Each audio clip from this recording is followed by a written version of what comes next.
بسم الله الرحمن الرحيم. الحمد لله الذي أنزل على عبده الكتاب ولم يجعل له عوجا قيما لينذر بأسا شديدا من لدنه ويبشر المؤمنين الذين يعملون الصالحات أن لهم أجرا حسنا ماكثين فيه أبدا وينذر الذين قالوا اتخذ الله ولدا ما لهم به من علم ولا لآبائهم كبرت كلمة تخرج من أفواههم إن يقولون إلا كذبا فلعلك باخع نفسك على آثارهم إن لم يؤمنوا بهذا الحديث أسفا إنا جعلنا ما على الأرض زينة لها لنبلوهم أيهم أحسن عملا وإنا لجاعلون ما عليها صعيدا جرزا أم حسبت أن أصحاب الكهف والرقيم كانوا من آياتنا عجبا إذ أوى الفتية إلى الكهف فقالوا ربنا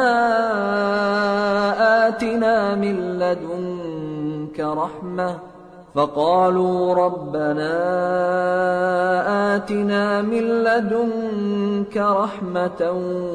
وهيئ لنا من أمرنا رشدا فضربنا على آذانهم في الكهف سنين عددا ثم بعثناهم لنعلم أي الحزبين أحصى لما لبثوا أمدا نحن نقص عليك نبأهم بالحق إنهم فتية آمنوا بربهم وزدناهم هدى وربطنا على قلوبهم إذ قاموا فقالوا ربنا رب السماوات والأرض لن ندعو من دونه إلها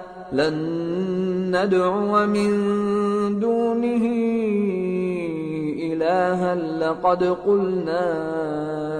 إذا شططا هؤلاء قومنا اتخذوا من دونه آلهة لولا يأتون عليهم بسلطان بين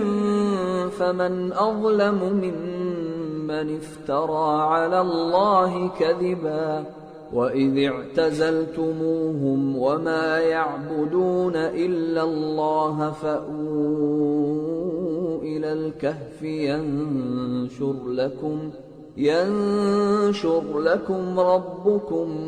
من رحمته ويهيئ لكم من أمركم مرفقا وترى الشمس إذا طلعت تزاور عن كهفهم ذات اليمين وإذا غربت تقرضهم ذات الشمال وهم في فجوة منه ذلك من آيات الله من يهد الله فهو المهتد ومن يضلل فلن تجد له وليا مرشدا وتحسبهم أيقاظا وهم رقود ونقلبهم ذات اليمين وذات الشمال وكلبهم باسط ذراعيه بالوصيد لو اطلعت عليهم لوليت منهم فرارا ولملئت منهم رعبا وكذلك بعثناهم ليتساءلوا بينهم قال قائل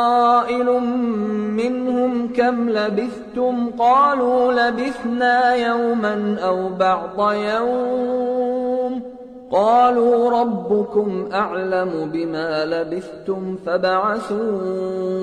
أحدكم بورقكم هذه إلى المدينة فلينظر أيها أزكى طعاما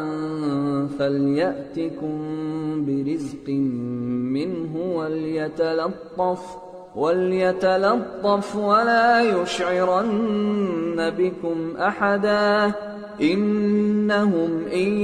يظهروا عليكم يرجموكم أو يعيدوكم في ملتهم ولن تفلحوا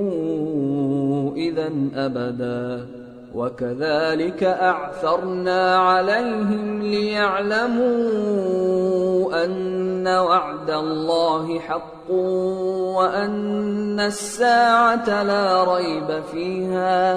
وأن الساعة لا ريب فيها إذ يتنازعون بينهم أمرهم فقالوا ابنوا عليهم بنيانا ربهم أعلم بهم قال الذين غلبوا على أمرهم لنتخذن عليهم مسجدا سيقولون 3 رابعهم كلبهم ويقولون 5 سادسهم كلبهم رجما بالغيب ويقولون 7 وثامنهم كلبهم قل ربي أعلم بعدتهم ما يعلمهم إلا قليل فلا تمار فيهم إلا مراء ظاهرا ولا تستفت فيهم منهم أحدا ولا تقولن لشيء إني فاعل ذلك غدا إلا أن يشاء الله واذكر ربك إذا نسيت وقل عسى أن يهديني ربي لأقرب من هذا رشدا ولبثوا في كهفهم 300 سنين وازدادوا 9 قل الله أعلم بما لبثوا له غيب السماوات والأرض أبصر به وأسمع ما لهم من دونه من ولي ولا يشرك في حكمه أحدا واتل ما أوحي إليك من كتاب ربك لا مبدل لكلماته ولن تجد من دونه ملتحدا واصبر نفسك مع الذين يدعون ربهم بالغداة والعشي يريدون وجهه ولا تعد عيناك عنهم تريد زينة الحياة الدنيا ولا تطع من أغفلنا قلبه عن ذكرنا واتبع هواه وكان أمره فرطا وقل الحق من ربكم فمن شاء فليؤمن ومن شاء فليكفر إنا أعتدنا للظالمين نارا أحاط بهم سرادقها وإن يستغيثوا يغاثوا بماء كالمهل يشوي الوجوه بئس الشراب وساءت مرتفقا إن الذين آمنوا وعملوا الصالحات إن إنا لا نضيع أجر من أحسن عملا أولئك لهم جنات عدن تجري من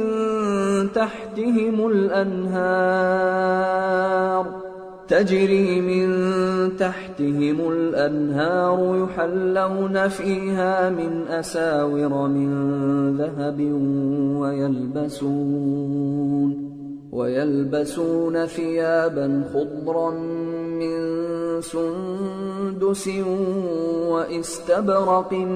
متكئين فيها على الأرائك نعم الثواب وحسنت مرتفقا واضرب لهم مثلا الرجلين جعلنا لأحدهما جنتين من أعناب وحففناهما بنخل وجعلنا بينهما زرعا كلتا الجنتين آتت أكلها ولم تظلم منه شيئا وفجرنا خلالهما نهرا وكان له ثمر فقال لصاحبه وهو يحاوره أنا أكثر منك مالا وأعز نفرا ودخل جنته وهو ظالم لنفسه قال ما أظن أن تبيد هذه أبدا وما أظن الساعة قائمة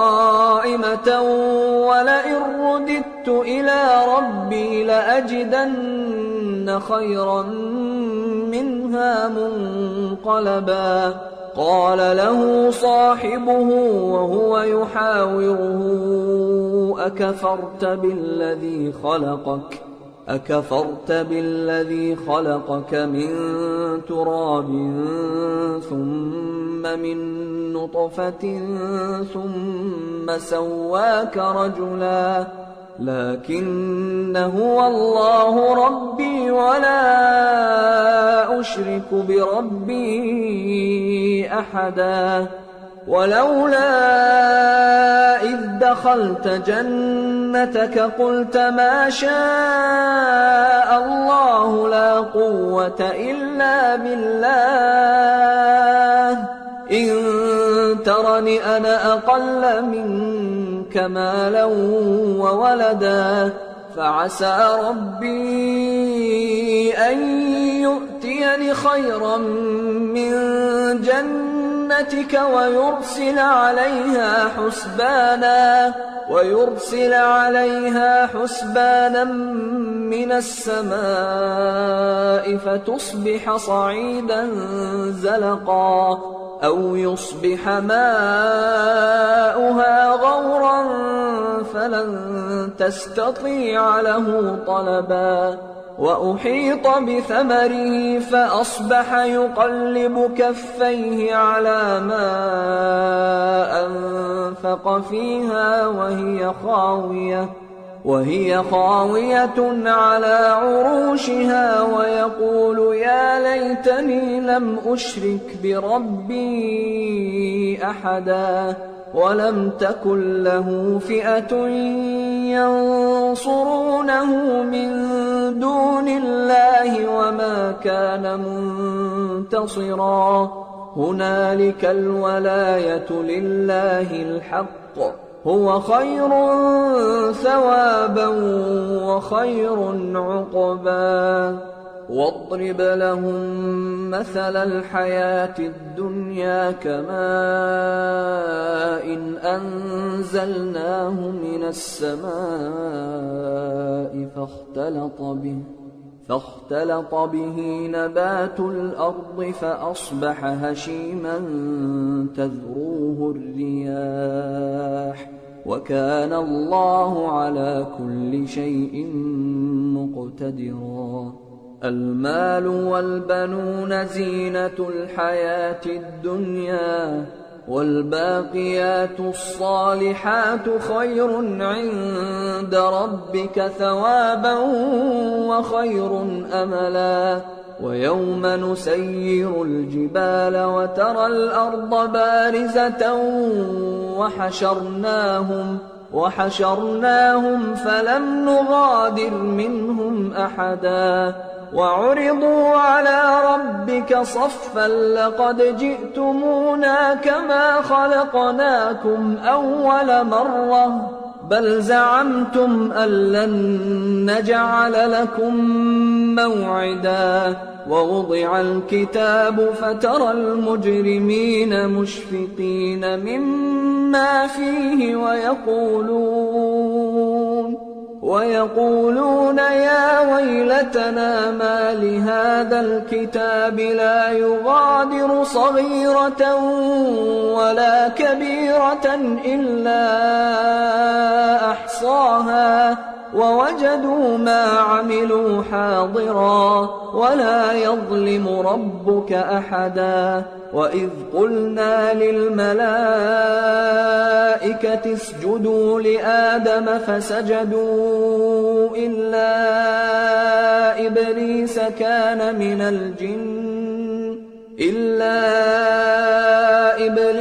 كان من الجن ففسق عن أمر ربه أفتتخذونه وذريته أولياء من دوني وهم لكم عدو بئس للظالمين بدلا ما أشهدتهم خلق السماوات والأرض ولا خلق أنفسهم وما كنت متخذ المضلين عضدا ويوم يقول نادوا شركائي الذين زعمتم فدعوهم فلم يستجيبوا لهم وجعلنا بينهم موبقا ورأى المجرمون النار فظنوا أنهم مواقعوها ولم يجدوا عنها مصرفا ولقد صرفنا في هذا القرآن للناس من كل مثل وكان الإنسان أكثر شيء جدلا وما منع الناس أن يؤمنوا إذ جاءهم الهدى ويستغفروا ربهم إلا أن تأتيهم سنة الأولين أو يأتيهم العذاب قبلا وما نرسل المرسلين إلا مبشرين ومنذرين ويجادل الذين كفروا بالباطل ليدحضوا به الحق واتخذوا آياتي وما أنذروا هزوا ومن أظلم ممن ذكر بآيات ربه فأعرض عنها ونسي ما قدمت يداه إنا جعلنا على قلوبهم أكنة أن يفقهوه وفي آذانهم وقرا وإن تدعهم إلى الهدى فلن يهتدوا إذا أبدا وربك الغفور ذو الرحمة لو يؤاخذهم بما كسبوا لعجل لهم العذاب بل لهم موعد لن يجدوا من دونه موئلا وتلك القرى أهلكناهم لما ظلموا وجعلنا لمهلكهم موعدا وإذ قال موسى لفتاه لا أبرح حتى أبلغ مجمع البحرين أو أمضي حقبا فلما بلغا مجمع بينهما نسيا حوتهما فاتخذ سبيله في البحر سربا فلما جاوزا قال لفتاه آتنا غداءنا لقد لقينا من سفرنا هذا نصبا قال أرأيت إذ أوينا إلى الصخرة فإني نسيت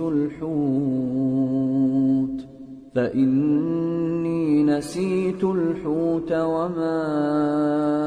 أنسانيه إلا الشيطان أن أذكره واتخذ سبيله في البحر عجبا قال ذلك ما كنا نبغي فارتدا على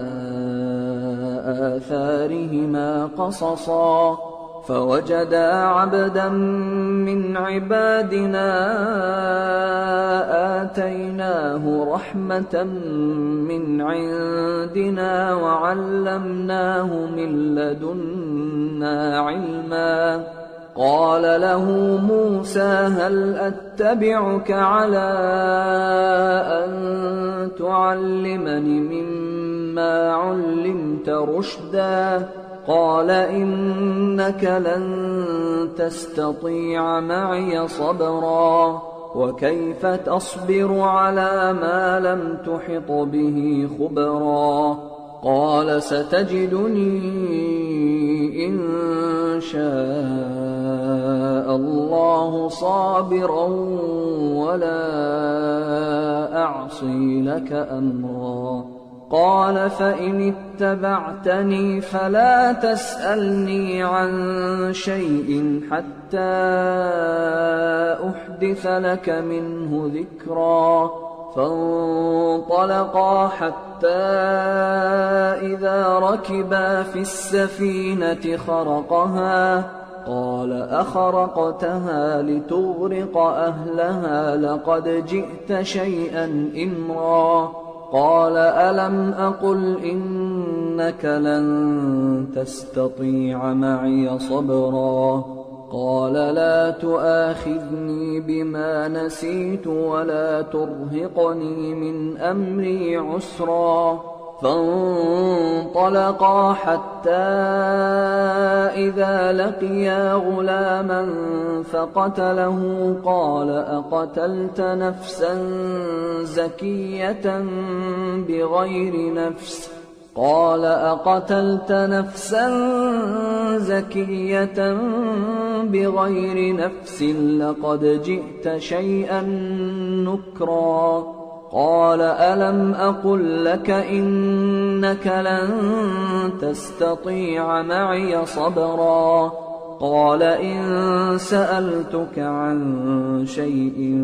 بعدها فلا تصاحبني قد بلغت من لدني عذرا فانطلقا حتى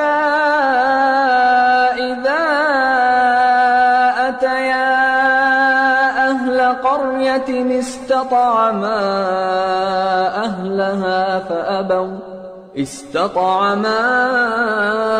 أهلها فأبوا أن يضيفوهما فوجدا فيها جدارا يريد أن ينقض فأقامه قال لو شئت لاتخذت عليه أجرا قال هذا فراق بيني وبينك سأنبئك بتأويل ما لم تستطع عليه صبرا أما السفينة فكانت لمساكين يعملون في البحر فأردت أن أعيبها وكان وراءهم ملك يأخذ كل سفينة غصبا وأما الغلام فكان أبواه مؤمنين فخشينا أن يرهقهما طغيانا وكفرا فأردنا أن يبدلهما ربهما خيرا منه زكاة وأقرب رحما. وأما الجدار فكان لغلامين يتيمين في المدينة وكان تحته كنز لهما وكان أبوهما صالحا فأراد ربك أن يبلغا أشدهما ويستخرجا كنزهما رحمة من ربك وما فعلته عن أمري ذلك تأويل ما لم تسطع عليه صبرا. ويسألونك عن ذي القرنين قل سأتلو عليكم منه ذكرا. إنا مكنا له في الأرض وآتيناه من كل شيء سببا فأتبع سببا حتى إذا بلغ مغرب الشمس وجدها تغرب في عين حمئة ووجد عندها قوما قلنا يا ذا القرنين إما أن تعذب وإما أن تتخذ فيهم حسنا. قال أما من ظلم فسوف نعذبه ثم يرد إلى ربه فيعذبه عذابا نكرا. وأما من آمن وعمل صالحا فله جزاء الحسنى وسنقول له من أمرنا يسرا. ثم أتبع سببا حتى إذا بلغ مطلع الشمس وجدها تطلع على قوم لم نجعل لهم من دونها سترا. كذلك وقد أحطنا بما لديه خبرا. ثم أتبع سببا حتى إذا بلغ بين السدين وجد من دونهما قوما لا يكادون يفقهون قولا. قالوا يا ذا القرنين إن يأجوج ومأجوج مفسدون في الأرض فهل نجعل لك خرجا على أن تجعل بيننا وبينهم سدا. قال ما مكني فيه ربي خير فأعينوني بقوة أجعل بينكم وبينهم ردما. آتوني زبر الحديد حتى إذا ساوى بين الصدفين قال انفخوا حتى إذا جعله نارا قال آتوني أفرغ عليه قطرا. فما استطاعوا أن يظهروه وما استطاعوا له نقبا. قال هذا رحمة من ربي فإذا جاء وعد ربي جعله دكا وكان وعد ربي حقا. وتركنا بعضهم يومئذ يموج في بعض ونفخ في الصور فجمعناهم جمعا وعرضنا جهنم يومئذ للكافرين عرضا الذين كانت أعينهم في غطاء عن ذكري وكانوا لا يستطيعون سمعا أفحسب الذين كفروا أن يتخذوا عبادي من دوني أولياء إنا أعتدنا جهنم للكافرين نزلا قل هل ننبئكم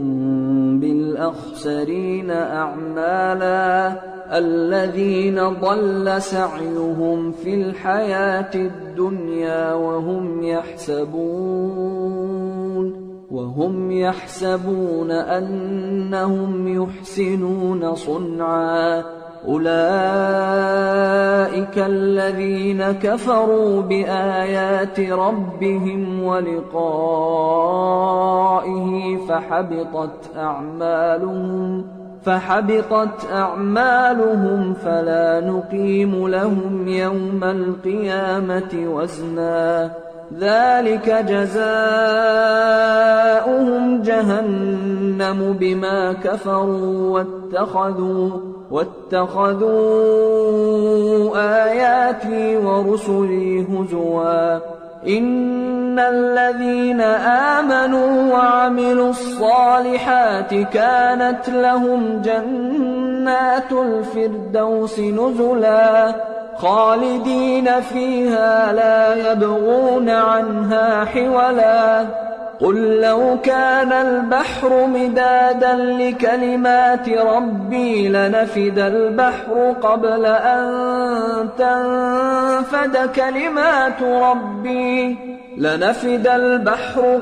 أن تنفد كلمات ربي ولو جئنا بمثله مددا قل إنما أنا بشر مثلكم يوحى إلي أنما إلهكم إله واحد فمن كان يرجو لقاء ربه فليعمل عملا صالحا ولا يشرك بعبادة ربه أحدا بسم الله الرحمن الرحيم الحمد لله الذي أنزل على عبده الكتاب ولم يجعل له عوجا قيما لينذر بأسا شديدا من لدنه ويبشر المؤمنين الذين يعملون الصالحات أن لهم أجرا حسنا ماكثين فيه أبدا وينذر الذين قالوا اتخذ الله ولدا ما لهم به من علم ولا لآبائهم كبرت كلمة تخرج من أفواههم إن يقولون إلا كذبا فلعلك باخع نفسك على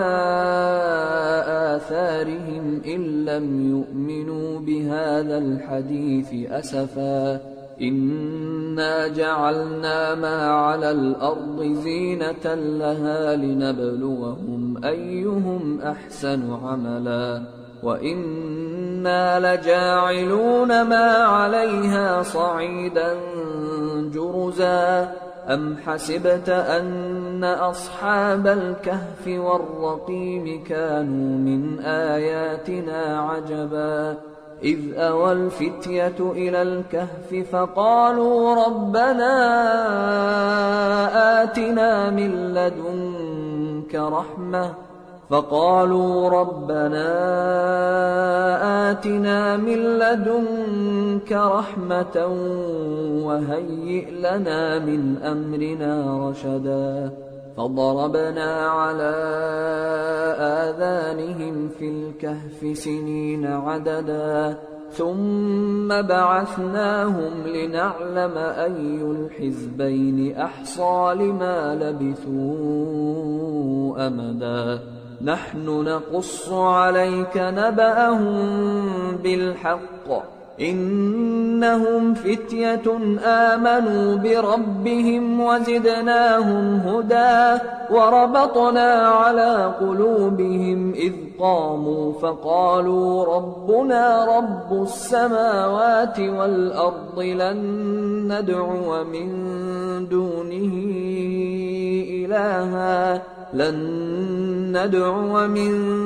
دونه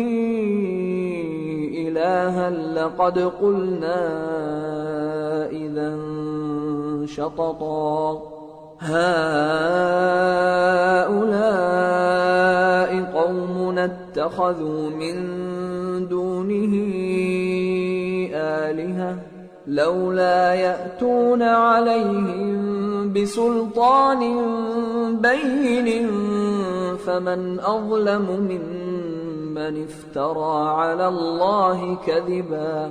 وإذ اعتزلتموهم وما يعبدون إلا الله فأووا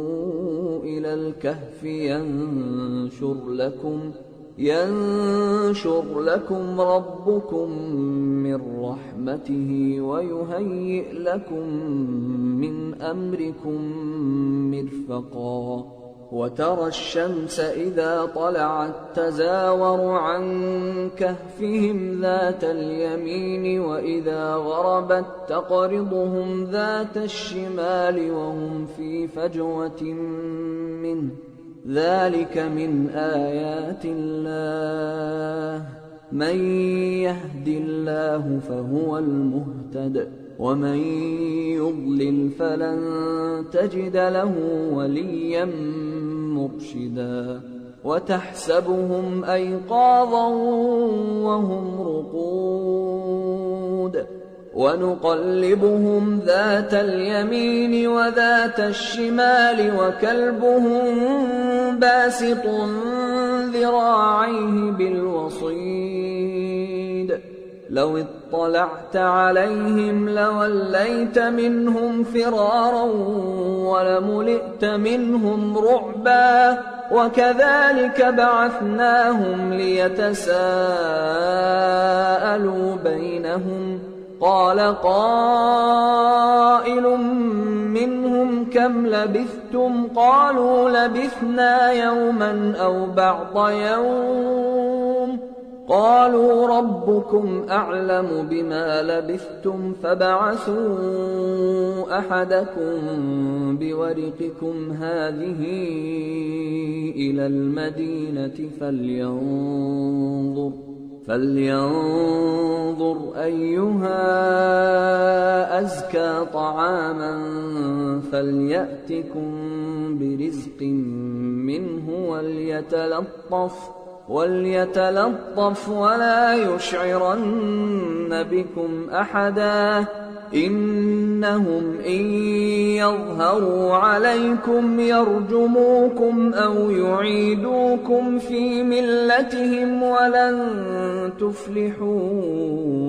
إذا أبدا وكذلك أعثرنا عليهم ليعلموا أن وعد الله حق وأن الساعة لا ريب فيها إذ يتنازعون بينهم أمرهم فقالوا بنوا عليهم بنيانا ربهم أعلم بهم قال الذين غلبوا على أمرهم لنتخذن عليهم مسجدا سيقولون ثلاثة رابعهم كلبهم ويقولون خمسة سادسهم كلبهم رجما بالغيب ويقولون سبعة وثامنهم كلبهم قل ربي أعلم بعدتهم ما يعلمهم إلا قليل فلا تمار فيهم إلا مراء ظاهرا ولا تستفت فيهم منهم أحدا ولا تقولن لشيء إني فاعل ذلك غدا إلا أن يشاء الله واذكر ربك إذا نسيت وقل عسى أن يهديني ربي لأقرب من هذا رشدا ولبثوا في كهفهم 300 سنين وازدادوا 9 قل الله أعلم بما لبثوا له غيب السماوات والأرض أبصر به وأسمع ما لهم من دونه من ولي ولا يشرك في حكمه أحدا واتل ما أوحي إليك من كتاب ربك لا مبدل لكلماته ولن تجد من دونه ملتحدا واصبر نفسك مع الذين يدعون ربهم بالغداة والعشي يريدون وجهه ولا تعد عيناك عنهم تريد زينة الحياة الدنيا ولا تطع من أغفلنا قلبه عن ذكرنا واتبع هواه وكان أمره فرطا وقل الحق من ربكم فمن شاء فليؤمن ومن شاء فليكفر إنا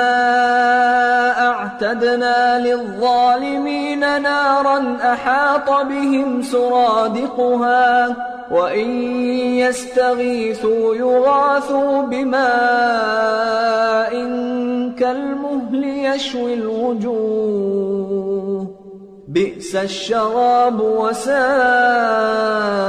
مرتفقا إن الذين آمنوا وعملوا الصالحات إنا لا نضيع أجر من أحسن عملا أولئك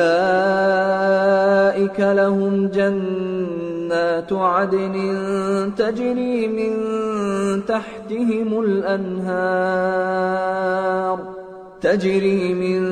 تحتهم الأنهار يحلون فيها من أساور من ذهب ويلبسون ثيابا خضرا من سندس وإستبرق متكئين فيها على الأرائك نعم الثواب وحسنت مرتفقا واضرب لهم مثلا الرجلين جعلنا لأحدهما جنتين من أعناب وحففناهما بنخل وجعلنا بينهما زرعا كلتا الجنتين آتت أكلها ولم تظلم منه شيئا وفجرنا خلالهما نهرا وكان له ثمر فقال لصاحبه وهو يحاوره أنا أكثر منك مالا وأعز نفرا ودخل جنته وهو ظالم لنفسه قال ما أظن أن تبيد هذه أبدا وما أظن الساعة قائمة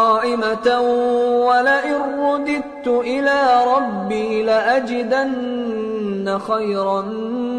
منها منقلبا قال له صاحبه وهو يحاوره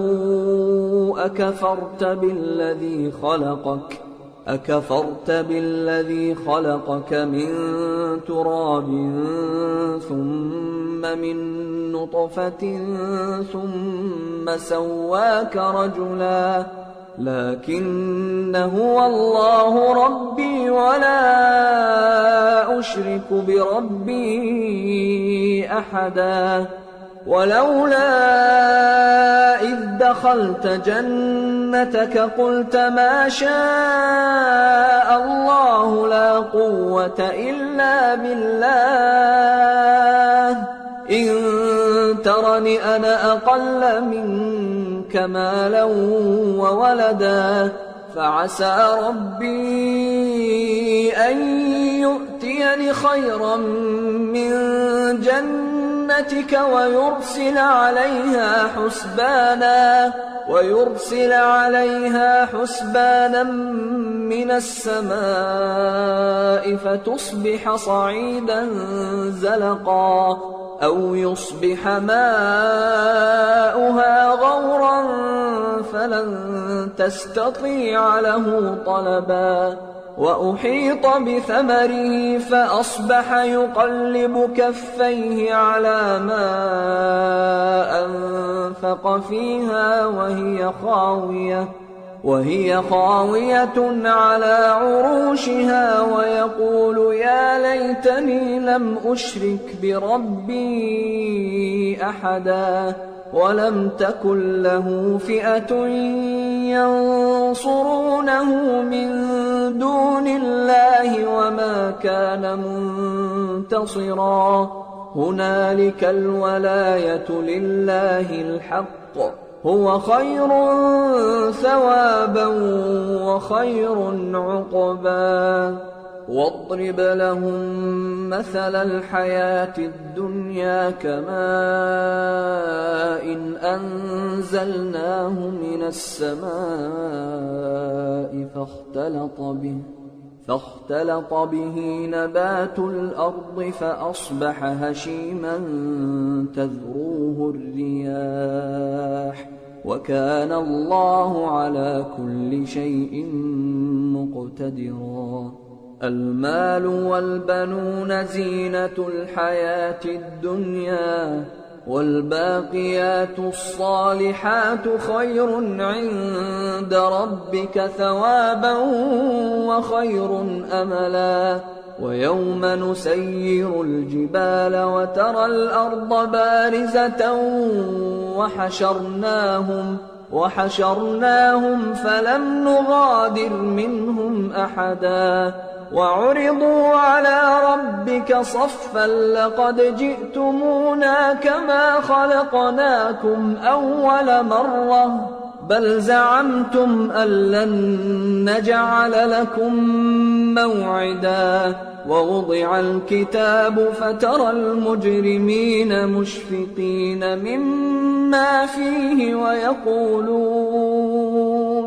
ويقولون يا ويلتنا ما لهذا الكتاب لا يغادر صغيرة ولا كبيرة إلا أحصاها ووجدوا ما عملوا حاضرا ولا يظلم ربك أحدا وإذ قلنا للملائكة اسجدوا لآدم فسجدوا إلا إبليس كان من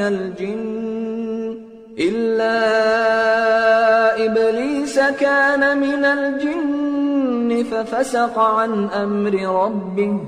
أفتتخذونه وذريته أولياء من دوني وهم لكم عدو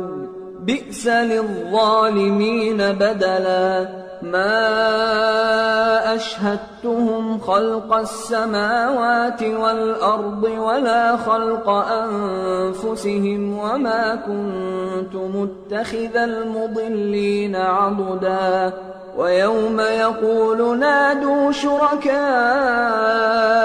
الذين زعمتم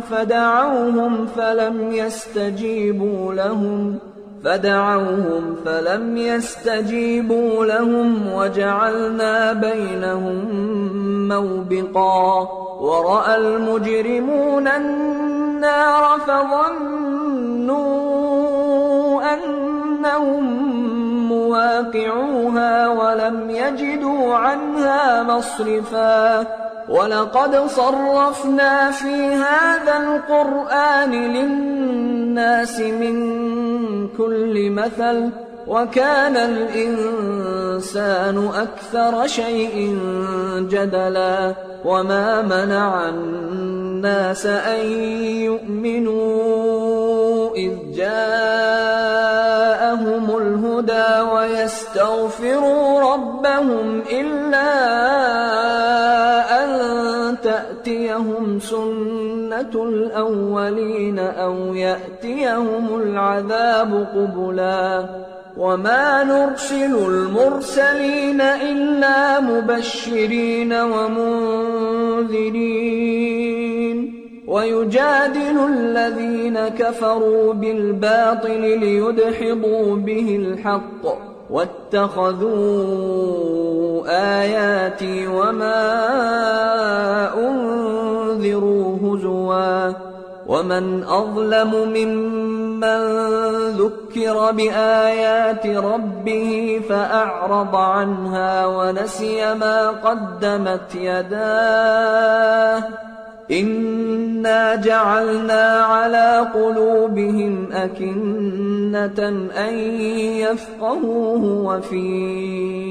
آذانهم وقرا وإن تدعهم إلى الهدى فلن يهتدوا إذا أبدا وربك الغفور ذو الرحمة لو يؤاخذهم بما كسبوا لعجل لهم العذاب بل لهم موعد لن يجدوا من دونه موئلا وتلك القرى أهلكناهم لما ظلموا وجعلنا لمهلكهم موعدا وإذ قال موسى لفتاه لا أبرح حتى أبلغ مجمع البحرين أو أمضي حقبا فلما بلغا مجمع بينهما نسيا حوتهما فاتخذ سبيله في البحر سربا فلما جاوزا قال لفتاه آتنا غداءنا لقد لقينا من سفرنا هذا نصبا قال أرأيت إذ أوينا إلى الصخرة فإني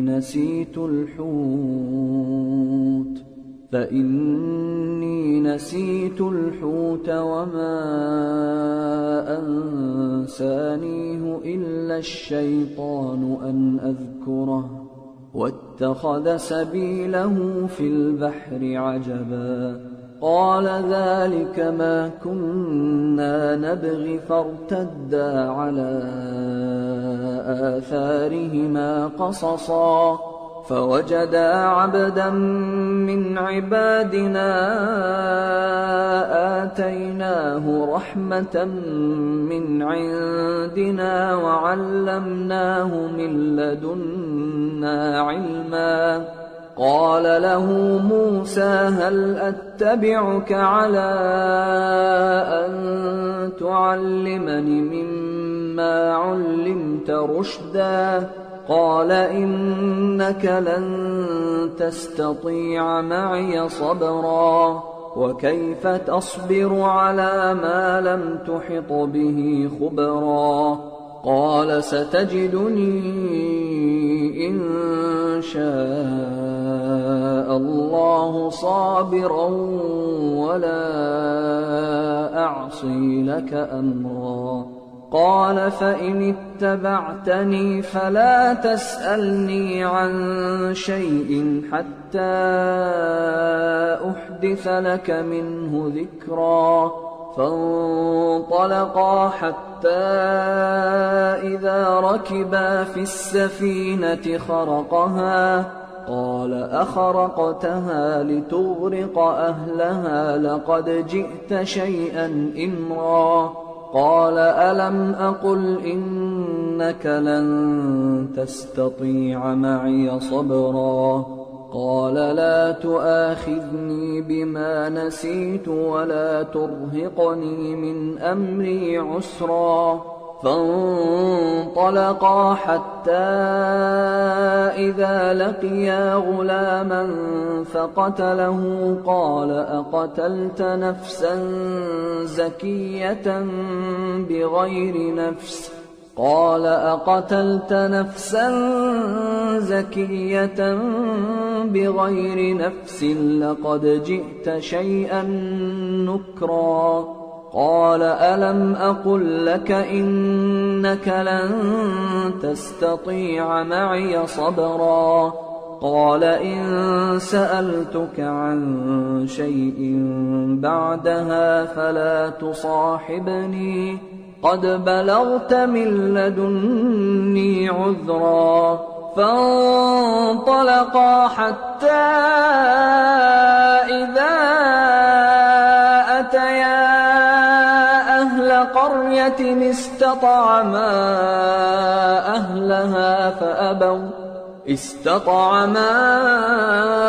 أهلها فأبوا أن يضيفوهما فوجدا فيها جدارا يريد أن ينقض فأقامه قال لو شئت لاتخذت عليه أجرا قال هذا فراق بيني وبينك سأنبئك بتأويل ما لم تستطع عليه صبرا أما السفينة فكانت لمساكين يعملون في البحر فأردت أن أعيبها وكان وراءهم ملك يأخذ كل سفينة غصبا وأما الغلام فكان أبواه مؤمنين فخشينا أن يرهقهما طغيانا وكفرا فأردنا أن يبدلهما ربهما خيرا منه زكاة وأقرب رحما وأما الجدار فكان لغلامين يتيمين في المدينة وكان تحته كنز لهما وكان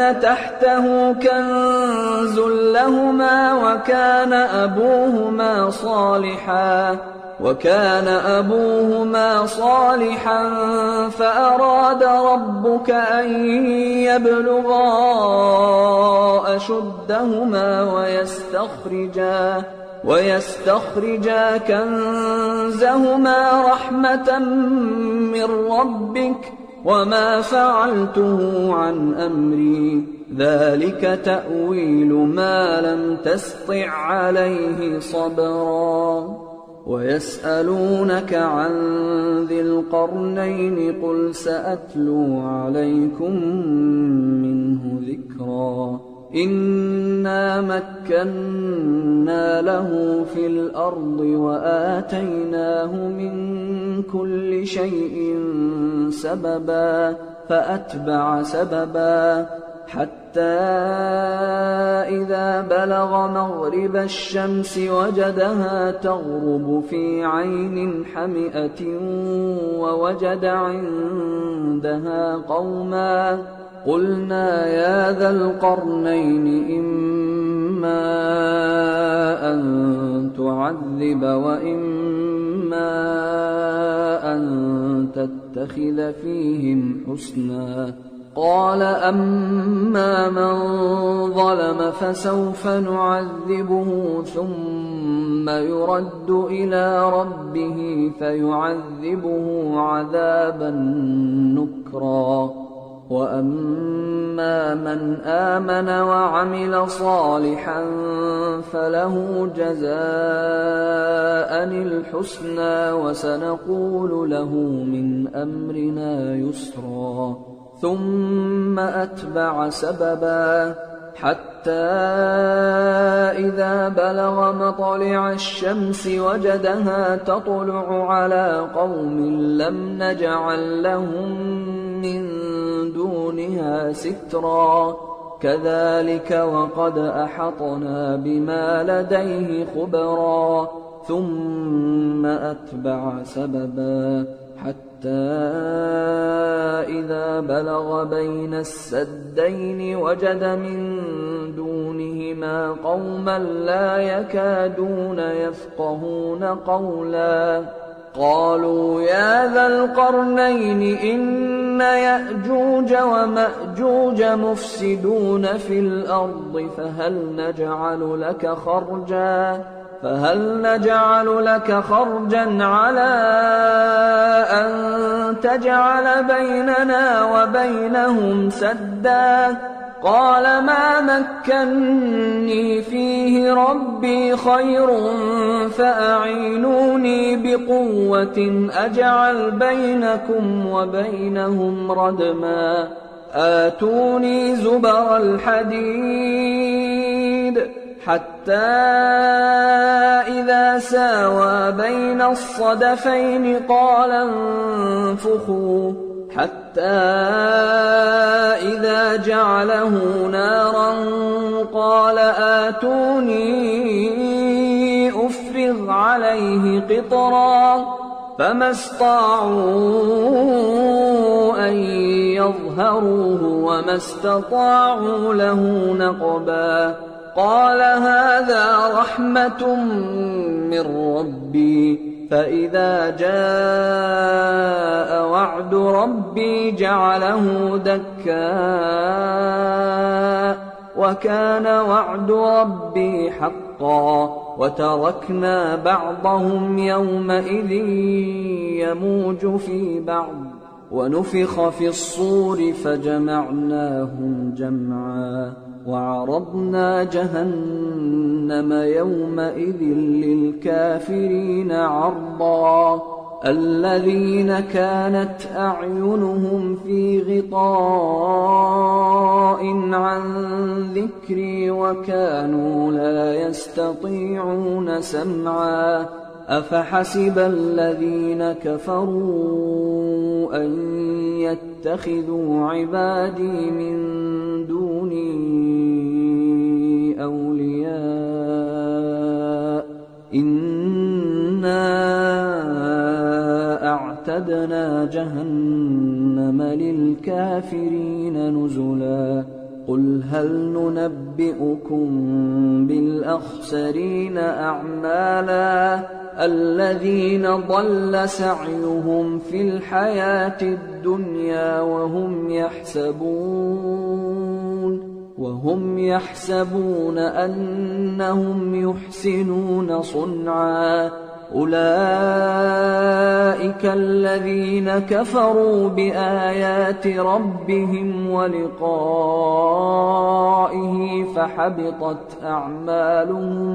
فحبطت أعمالهم فلا نقيم لهم يوم القيامة وزنا. ذلك جزاؤهم جهنم بما كفروا واتخذوا آياتي ورسلي هزوا. إن الذين آمنوا وعملوا الصالحات كانت لهم جنات الفردوس نزلا. خالدين فيها لا يبغون عنها حولا قل لو كان البحر مدادا لكلمات ربي لنفد البحر قبل أن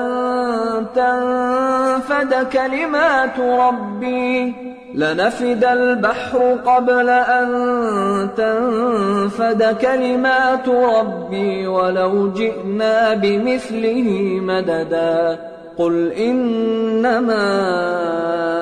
أنا بشر مثلكم يوحى إلي أنما إلهكم إله واحد فمن كان يرجو لقاء ربه فليعمل عملا صالحا ولا يشرك بعبادة ربه أحدا. بسم الله الرحمن الرحيم. الحمد لله الذي أنزل على عبده الكتاب ولم يجعل له عوجا قيما لينذر بأسا شديدا من لدنه ويبشر المؤمنين الذين يعملون الصالحات أن لهم أجرا حسنا ماكثين فيه أبدا وينذر الذين قالوا اتخذ الله ولدا ما لهم به من علم ولا لآبائهم كبرت كلمة تخرج من أفواههم إن يقولون إلا كذبا فلعلك باخع نفسك على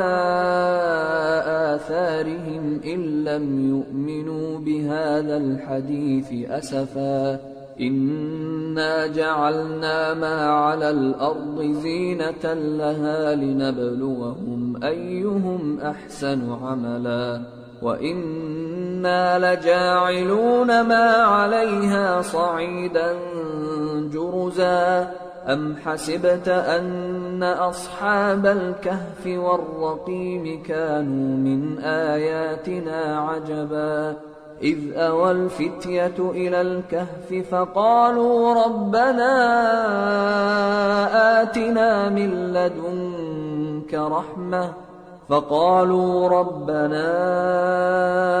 آتنا من لدنك رحمة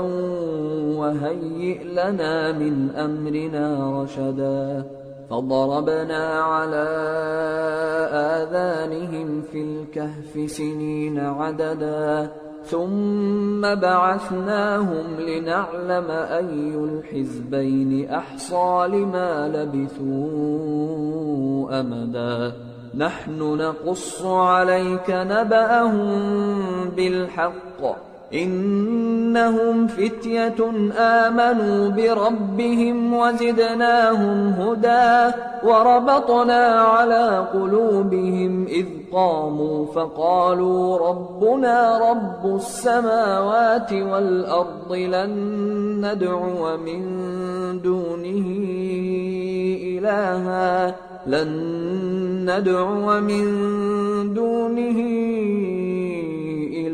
لقد قلنا إذا شططا هؤلاء قومنا اتخذوا من دونه آلهة لولا يأتون عليهم بسلطان بين فمن أظلم ممن افترى على الله كذبا وإذ اعتزلتموهم وما يعبدون إلا الله فأووا إلى الكهف ينشر لكم ربكم من رحمته ويهيئ لكم من أمركم مرفقا وترى الشمس إذا طلعت تزاور عن كهفهم ذات اليمين وإذا غربت تقرضهم ذات الشمال وهم في فجوة منه ذلك من آيات الله من يهد الله فهو المهتد ومن يضلل فلن تجد له وليا مرشدا وتحسبهم أيقاظا وهم رقود ونقلبهم ذات اليمين وذات الشمال وكلبهم باسط ذراعيه بالوصيد لو اطلعت عليهم لوليت منهم فرارا ولملئت منهم رعبا وكذلك بعثناهم ليتساءلوا بينهم قال قائل منهم كم لبثتم قالوا لبثنا يوما أو بعض يوم قالوا ربكم أعلم بما لبثتم فابعثوا أحدكم بورقكم هذه إلى المدينة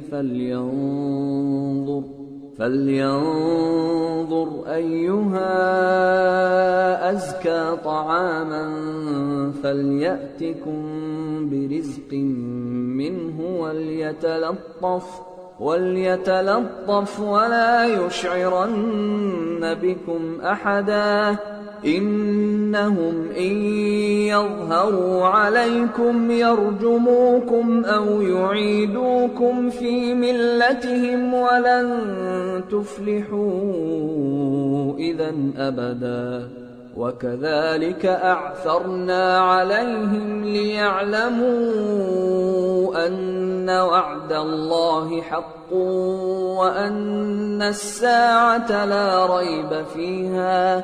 وأن الساعة لا ريب فيها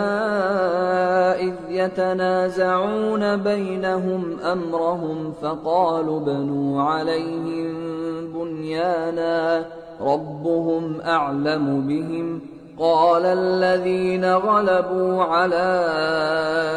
أمرهم لنتخذن عليهم مسجدا سيقولون ثلاثة رابعهم كلبهم ويقولون خمسة سادسهم كلبهم رجما بالغيب ويقولون سبعة وثامنهم كلبهم قل ربي أعلم بعدتهم ما يعلمهم إلا قليل فلا تمار فيهم إلا مراء ظاهرا ولا تستفت فيهم منهم أحدا ولا تقولن لشيء إني فاعل ذلك غدا إلا أن يشاء الله واذكر ربك إذا نسيت وقل عسى أن يهديني ربي لأقرب من هذا رشدا ولبثوا في كهفهم 300 سنين وازدادوا 9 قل الله أعلم بما لبثوا له غيب السماوات والأرض أبصر به وأسمع ما لهم من دونه من ولي ولا يشرك في حكمه أحدا واتل ما أوحي إليك من كتاب ربك لا مبدل لكلماته ولن تجد من دونه ملتحدا واصبر نفسك مع الذين يدعون ربهم بالغداة والعشي يريدون وجهه ولا تعد عيناك عنهم تريد زينة الحياة الدنيا ولا تطع من أغفلنا قلبه عن ذكرنا واتبع هواه وكان أمره فرطا وقل الحق من ربكم فمن شاء فليؤمن ومن شاء فليكفر إنا أعتدنا للظالمين نارا أحاط بهم سرادقها وإن يستغيثوا يغاثوا بماء كالمهل يشوي الوجوه بئس الشراب وساءت مرتفقا إن الذين آمنوا وعملوا الصالحات إنا لا نضيع أجر من أحسن عملا أولئك لهم جنات عدن تجري من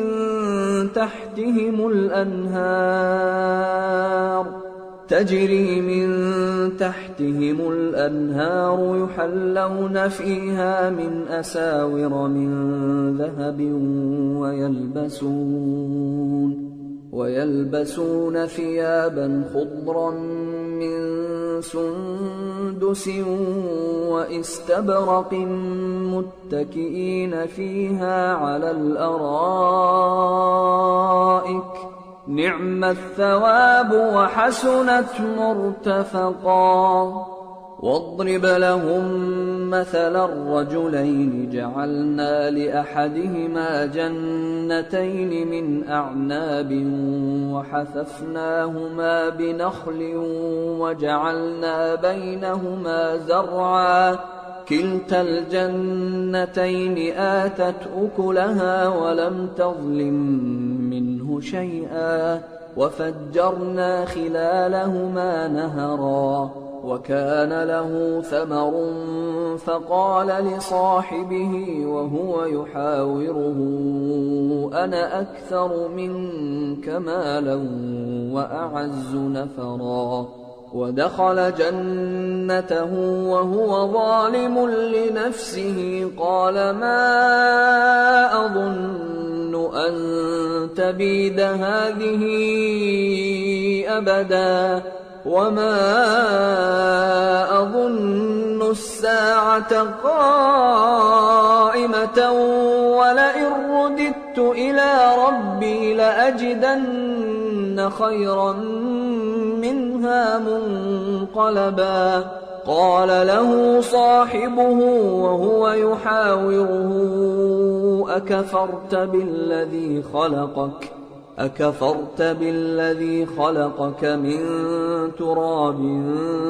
ثم من نطفة ثم سواك رجلا لكن هو الله ربي ولا أشرك بربي أحدا ولولا إذ دخلت جنتك قلت ما شاء الله لا قوة إلا بالله إن ترني أنا أقل منك مالا وولدا فعسى ربي أن يؤتيني خيرا من جنتك ويرسل عليها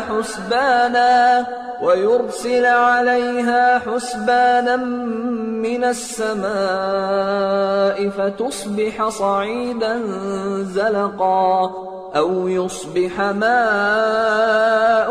غورا فلن تستطيع له طلبا وأحيط بثمره فأصبح يقلب كفيه على ما أنفق فيها وهي خاوية على عروشها ويقول يا ليتني لم أشرك بربي أحدا ولم تكن له فئة ينصرونه من دون الله وما كان منتصرا هنالك الولاية لله الحق هو خير ثوابا وخير عقبا واضرب لهم مثل الحياة الدنيا كماء أنزلناه من السماء فاختلط به نبات الأرض فأصبح هشيما تذروه الرياح وكان الله على كل شيء مقتدرا المال والبنون زينة الحياة الدنيا والباقيات الصالحات خير عند ربك ثوابا وخير أملا ويوم نسير الجبال وترى الأرض بارزة وحشرناهم فلم نغادر منهم أحدا وعرضوا على ربك صفا لقد جئتمونا كما خلقناكم أول مرة بل زعمتم أن لن نجعل لكم موعدا ووضع الكتاب فترى المجرمين مشفقين مما فيه ويقولون يا ويلتنا ما لهذا الكتاب لا يغادر صغيرة ولا كبيرة إلا أحصاها ووجدوا ما عملوا حاضرا ولا يظلم ربك أحدا وإذ قلنا للملائكة اسجدوا لآدم فسجدوا إلا إبليس كان من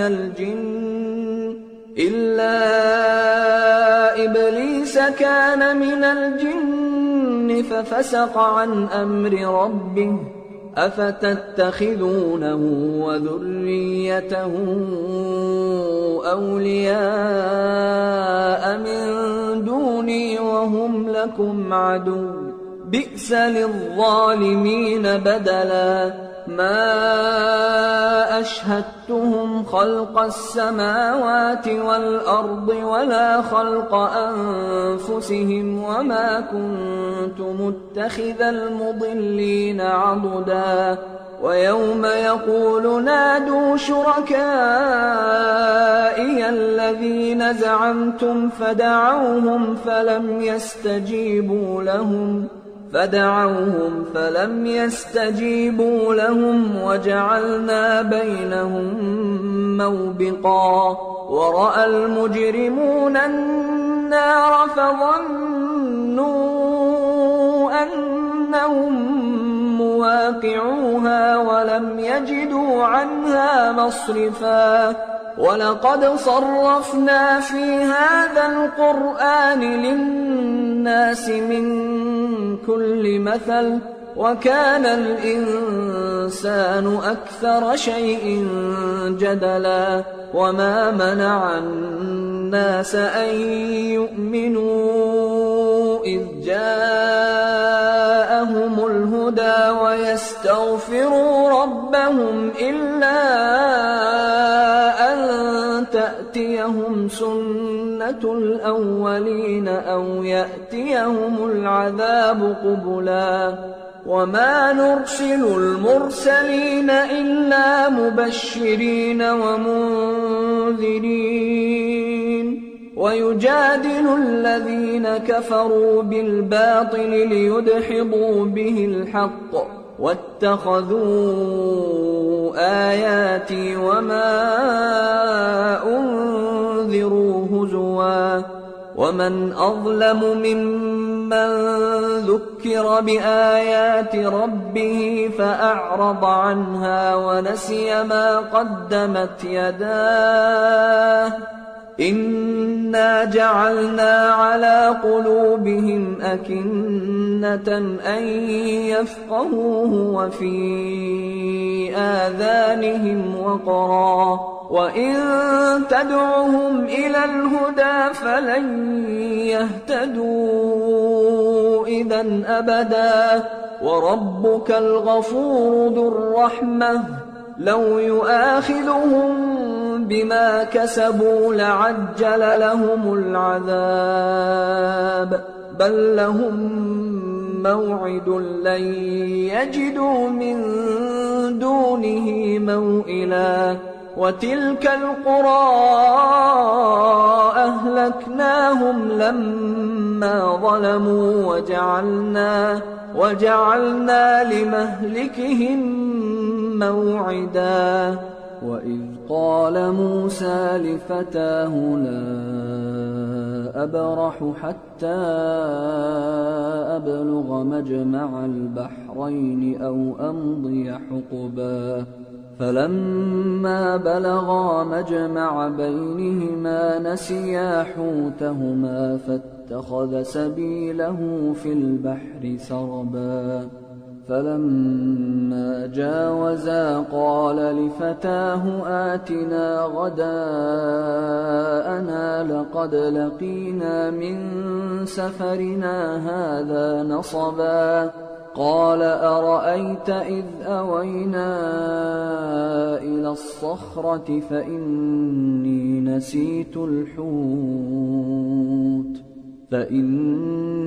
نسيت الحوت وما أنسانيه إلا الشيطان أن أذكره واتخذ سبيله في البحر عجبا قال ذلك ما كنا نبغي فارتدا على آثارهما قصصا فوجدا عبدا من عبادنا آتيناه رحمة من عندنا وعلمناه من لدنا علما قال له موسى هل أتبعك على أن تعلمني مما علمت رشدا قال إنك لن تستطيع معي صبرا وكيف تصبر على ما لم تحط به خبرا قال ستجدني إن شاء الله صابرا ولا أعصي لك أمرا قال فإن اتبعتني فلا تسألني عن شيء حتى أحدث لك منه ذكرا فانطلقا حتى إذا ركبا في السفينة خرقها قال أخرقتها لتغرق أهلها لقد جئت شيئا إمرا قال ألم أقل إنك لن تستطيع معي صبرا قال لا تؤاخذني بما نسيت ولا ترهقني من أمري عسرا فانطلقا حتى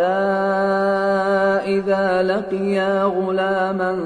فقتله قال أقتلت نفسا زكية بغير نفس قال أقتلت نفسا زكية بغير نفس لقد جئت شيئا نكرا قال ألم أقل لك إنك لن تستطيع معي صبرا قال إن سألتك عن شيء بعدها فلا تصاحبني قد بلغت من لدني عذرا. فانطلقا حتى إذا أتيا أهل قرية استطعما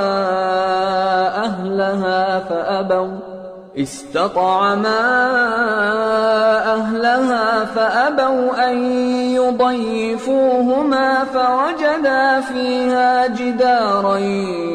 يريد أن ينقض فأقامه. قال لو شئت لاتخذت عليه أجرا.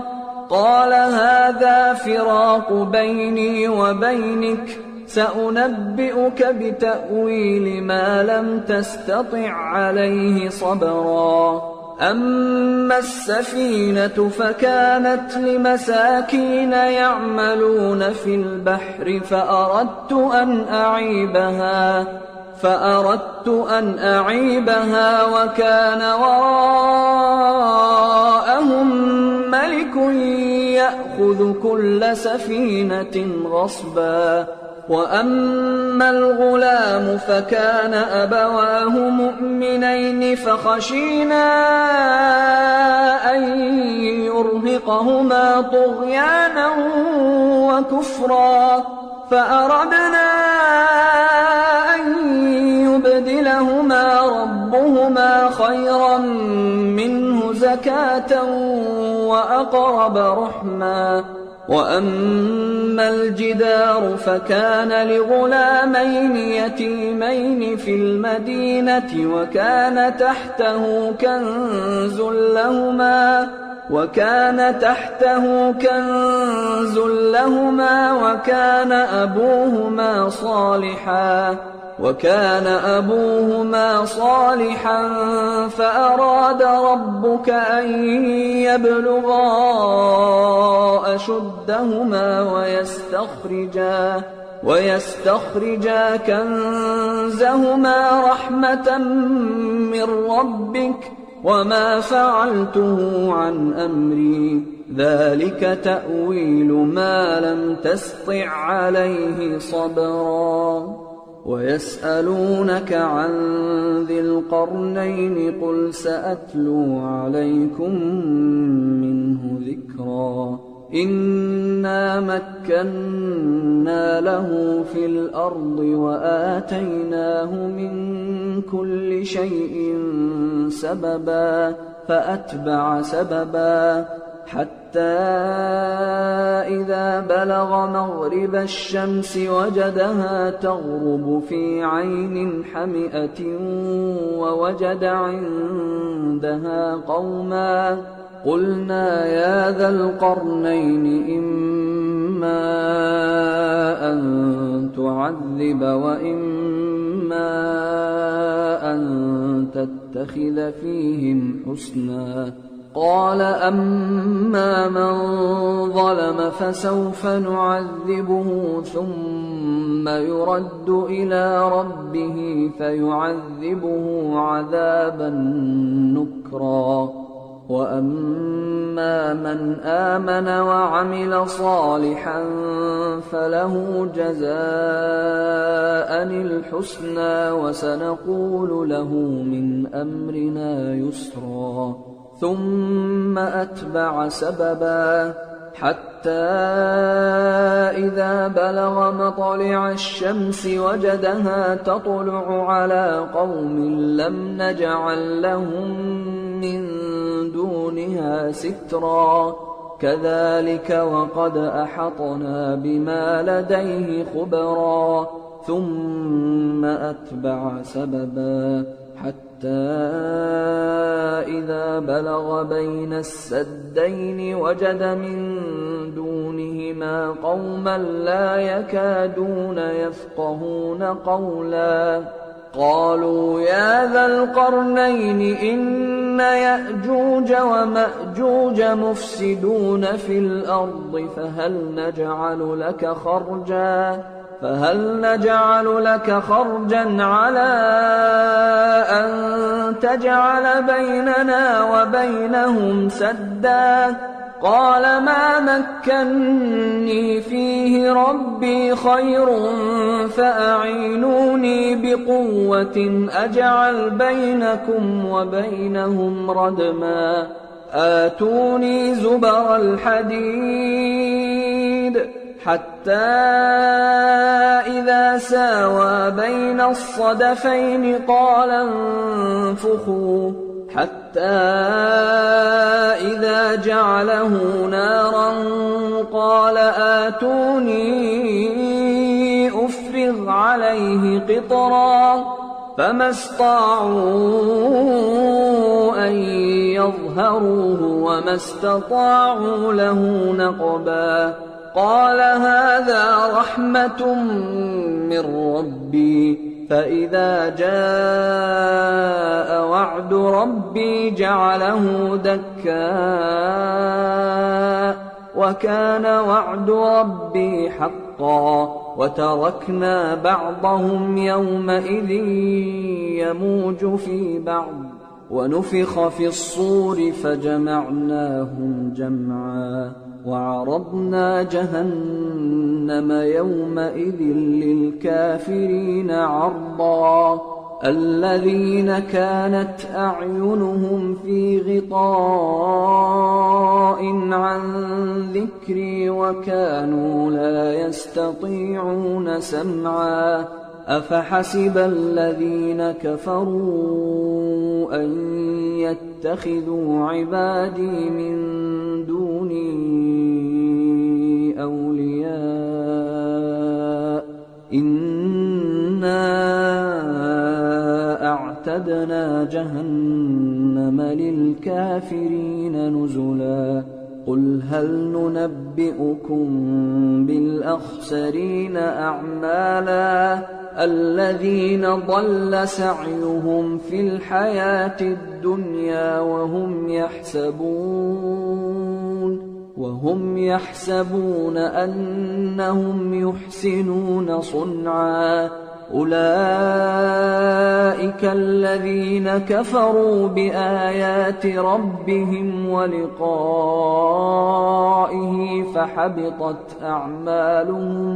فحبطت أعمالهم فلا نقيم لهم يوم القيامة وزنا ذلك جزاؤهم جهنم بما كفروا واتخذوا آياتي ورسلي هزوا إن الذين آمنوا وعملوا الصالحات كانت لهم جنات الفردوس نزلا خالدين فيها لا يبغون عنها حولا قل لو كان البحر مدادا لكلمات ربي لنفد البحر قبل أن تنفد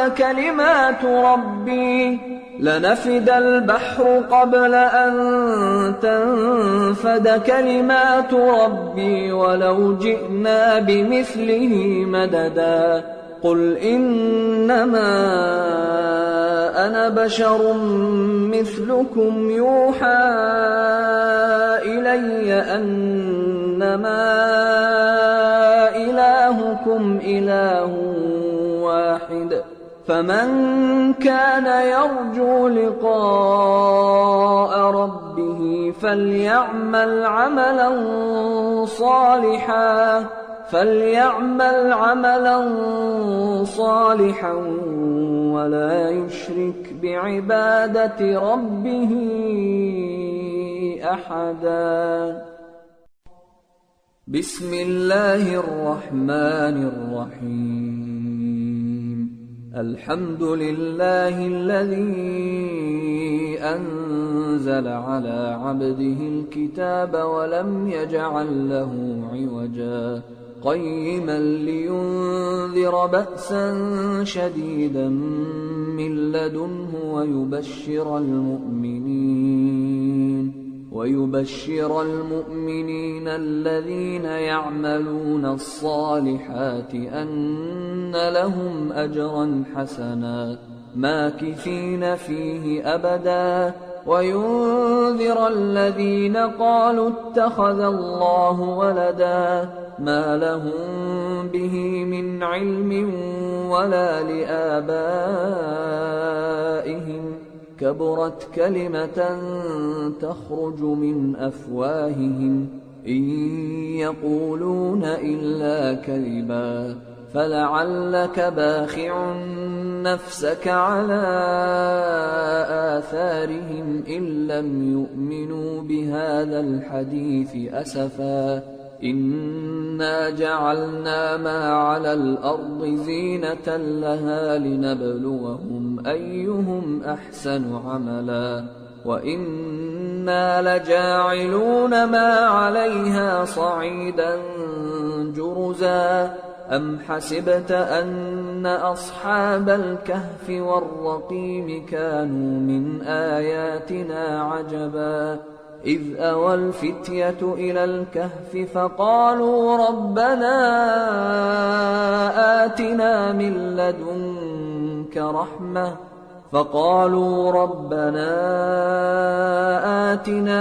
لدنك رحمة وهيئ لنا من أمرنا رشدا، فضربنا على آذانهم في الكهف سنين عددا، ثم بعثناهم لنعلم أي الحزبين أحصى لما لبثوا أمدا. نحن نقص عليك نبأهم بالحق، إنهم فتية آمنوا بربهم وزدناهم هدى، وربطنا على قلوبهم إذ قاموا فقالوا ربنا رب السماوات والأرض لن ندعو من دونه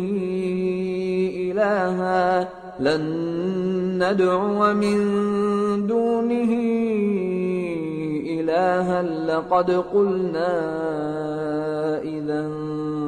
شططا، هؤلاء قومنا اتخذوا من دونه آلهة لولا يأتون عليهم بسلطان بين، فمن أظلم ممن افترى على الله كذبا.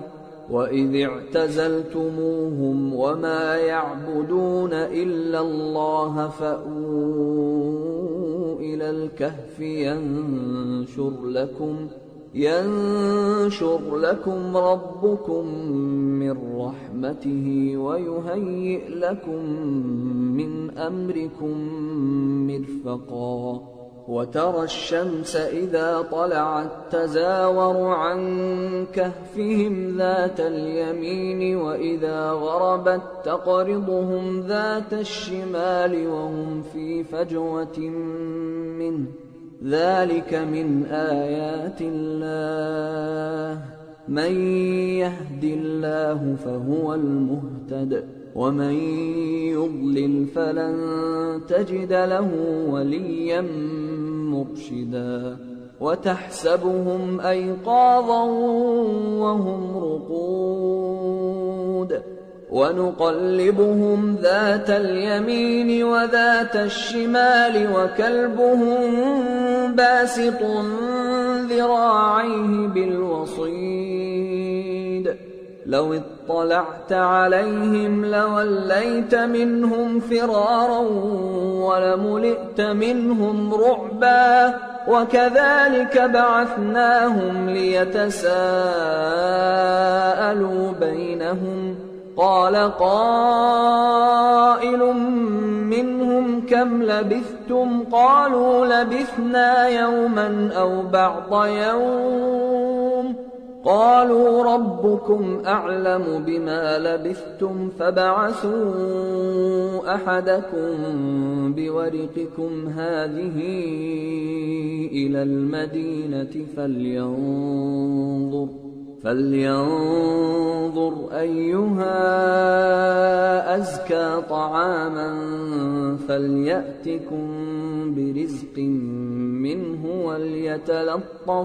وليتلطف ولا يشعرن بكم أحدا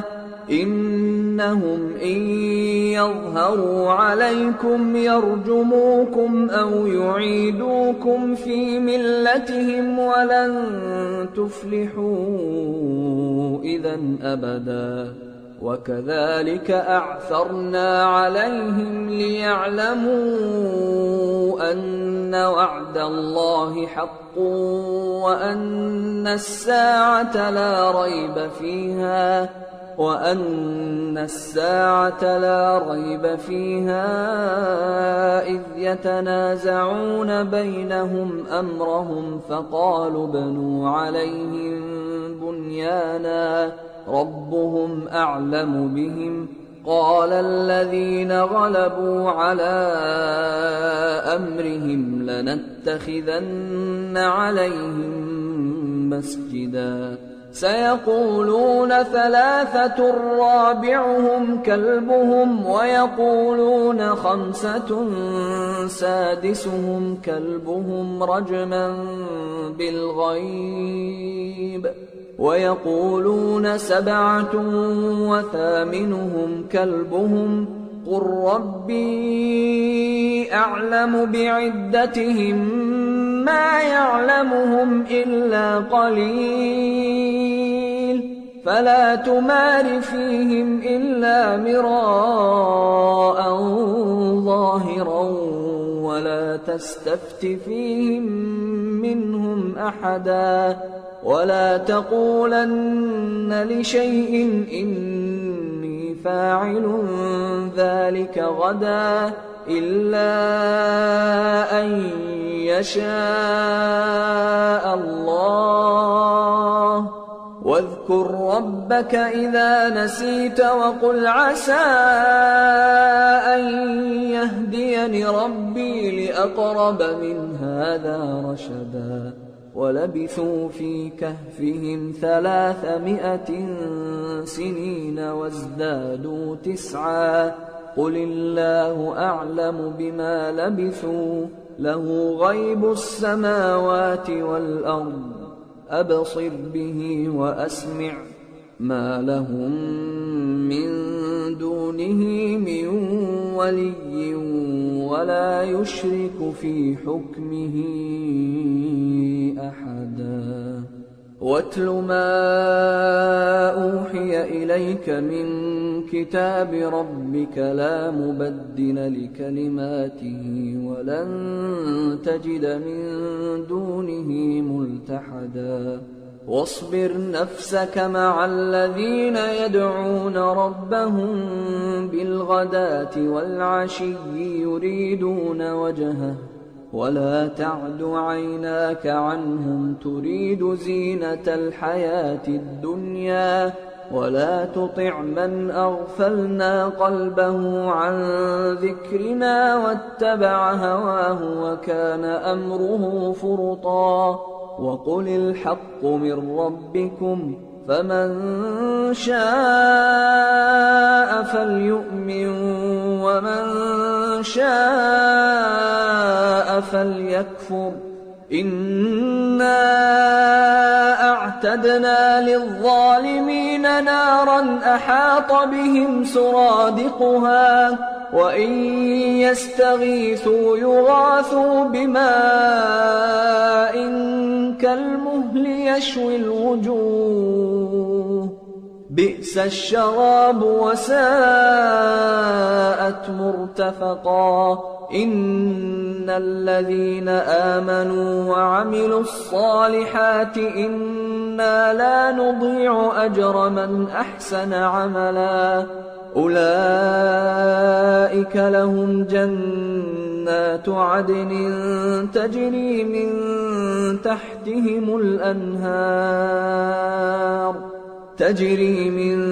تحتهم الأنهار يحلون فيها من أساور من ذهب ويلبسون ثيابا خضرا من سندس واستبرق متكئين فيها على الأرائك نعم الثواب وحسنت مرتفقا. واضرب لهم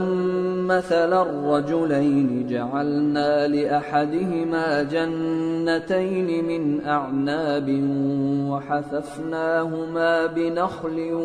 وجعلنا بينهما زرعا كلتا الجنتين آتت أكلها ولم تظلم منه شيئا وفجرنا خلالهما نهرا وكان له ثمر فقال لصاحبه وهو يحاوره أنا أكثر منك مالا وأعز نفرا. ودخل جنته وهو ظالم لنفسه قال ما أظن أن تبيد هذه أبدا وما أظن الساعة قائمة ولئن رددت إلى ربي لأجدن خيرا منها منقلبا. قال له صاحبه وهو يحاوره أكفرت بالذي خلقك من تراب ثم من نطفة ثم سواك رجلا لكن هو الله ربي ولا أشرك بربي أحدا. ولولا إذ دخلت جنتك قلت ما شاء الله لا قوة إلا بالله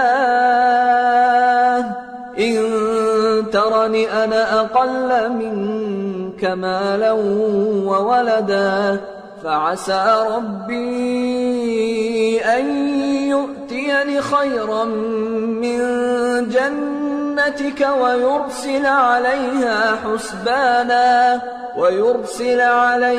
حسبانا من السماء فتصبح صعيدا زلقا أو يصبح ماؤها غورا فلن تستطيع له طلبا. وأحيط بثمره فأصبح يقلب كفيه على ما أنفق فيها وهي خاوية على عروشها ويقول يا ليتني لم أشرك بربي أحدا ولم تكن له فئة ينصرونه من دون الله وما كان منتصرا. هنالك الولاية لله الحق هو خير ثوابا وخير عقبا. واضرب لهم مثل الحياة الدنيا كماء أنزلناه من السماء فاختلط به نبات الأرض فأصبح هشيما تذروه الرياح وكان الله على كل شيء مقتدرا. المال والبنون زينة الحياة الدنيا والباقيات الصالحات خير عند ربك ثوابا وخير أملا. ويوم نسير الجبال وترى الأرض بارزة وحشرناهم فلم نغادر منهم أحدا وعرضوا على ربك صفا لقد جئتمونا كما خلقناكم أول مرة بل زعمتم أن لن نجعل لكم موعدا ووضع الكتاب فترى المجرمين مشفقين مما فيه ويقولون يا ويلتنا ما لهذا الكتاب لا يغادر صغيرة ولا كبيرة إلا أحصاها ووجدوا ما عملوا حاضرا ولا يظلم ربك أحدا وإذ قلنا للملائكة اسجدوا لآدم فسجدوا إلا إبليس كان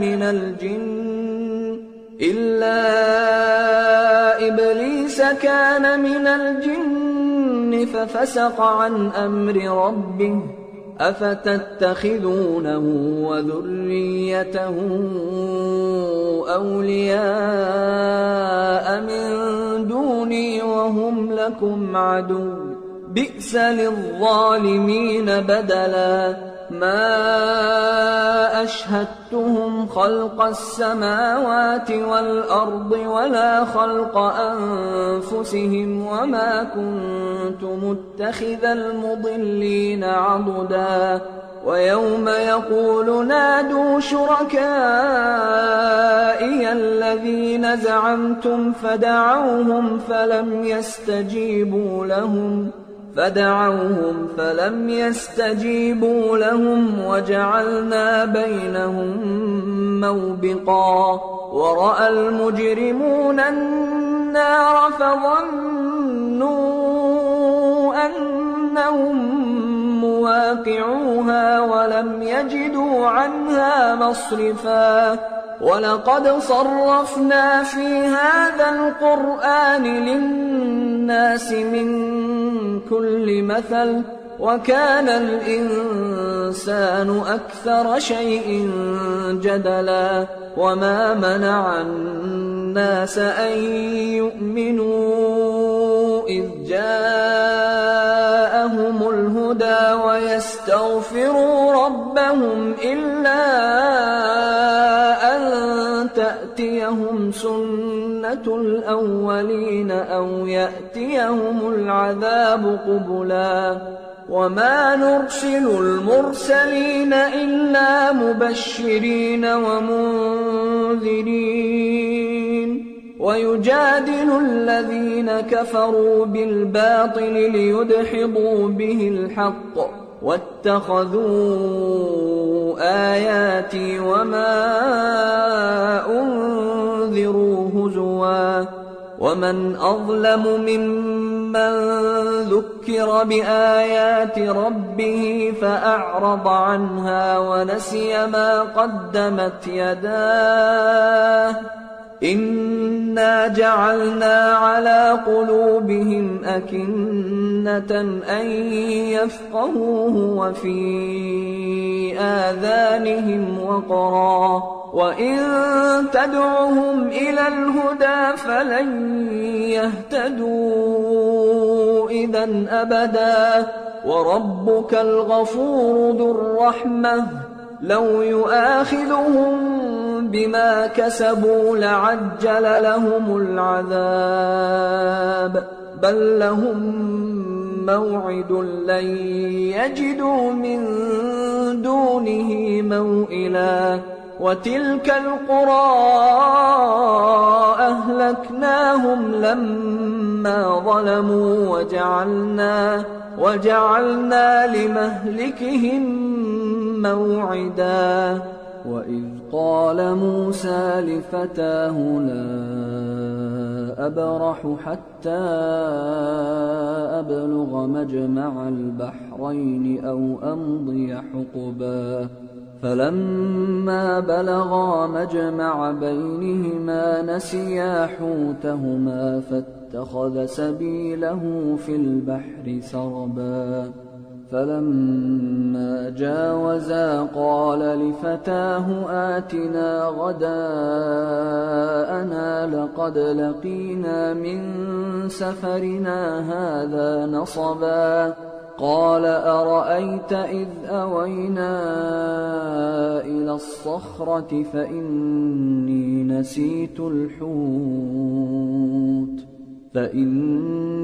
نسيت الحوت وما أنسانيه إلا الشيطان أن أذكره واتخذ سبيله في البحر عجبا قال ذلك ما كنا نبغي فارتدا على آثارهما قصصا فوجدا عبدا من عبادنا آتيناه رحمة من عندنا وعلمناه من لدنا علما قال له موسى هل أتبعك على أن تعلمني مما علمت رشدا قال إنك لن تستطيع معي صبرا وكيف تصبر على ما لم تحط به خبرا قال ستجدني إن شاء الله صابرا ولا أعصي لك أمرا قال فإن اتبعتني فلا تسألني عن شيء حتى أحدث لك منه ذكرا فانطلقا حتى إذا ركبا في السفينة خرقها قال أخرقتها لتغرق أهلها لقد جئت شيئا إمرا قال ألم أقل إنك لن تستطيع معي صبرا قال لا تؤاخذني بما نسيت ولا ترهقني من أمري عسرا فانطلقا حتى إذا لقيا غلاما فقتله قال أقتلت نفسا زكية بغير نفس قال أقتلت نفسا زكية بغير نفس لقد جئت شيئا نكرا قال ألم أقل لك إنك لن تستطيع معي صبرا قال إن سألتك عن شيء بعدها فلا تصاحبني قد بلغت من لدني عذرا فانطلقا حتى إذا أتيا أهل قرية استطعما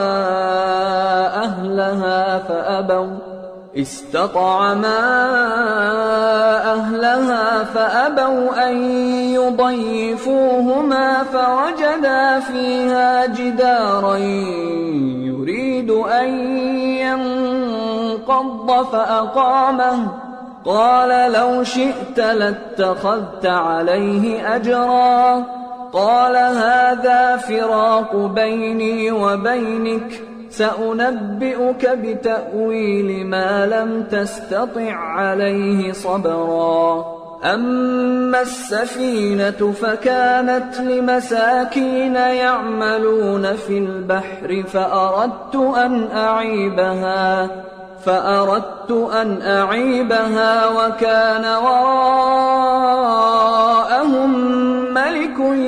يأخذ كل سفينة غصبا وأما الغلام فكان أبواه مؤمنين فخشينا أن يرهقهما طغيانا وكفرا فأردنا أن يبدلهما ربهما خيرا منه زكاة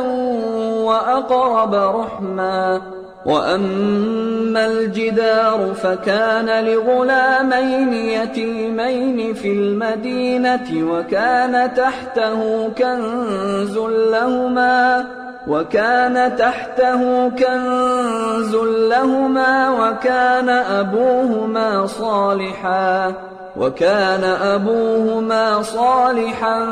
فأراد ربك أن يبلغا أشدهما ويستخرجا كنزهما رحمة من ربك وما فعلته عن أمري ذلك تأويل ما لم تسطع عليه صبرا ويسألونك عن ذي القرنين قل سأتلو عليكم منه ذكرا إنا مكنا له في الأرض وآتيناه من كل شيء سببا فأتبع سببا حتى إذا بلغ مغرب الشمس وجدها تغرب في عين حمئة ووجد عندها قوما قلنا يا ذا القرنين إما أن تعذب وإما أن تتخذ فيهم حسنا قال أما من ظلم فسوف نعذبه ثم يرد إلى ربه فيعذبه عذابا نكرا وأما من آمن وعمل صالحا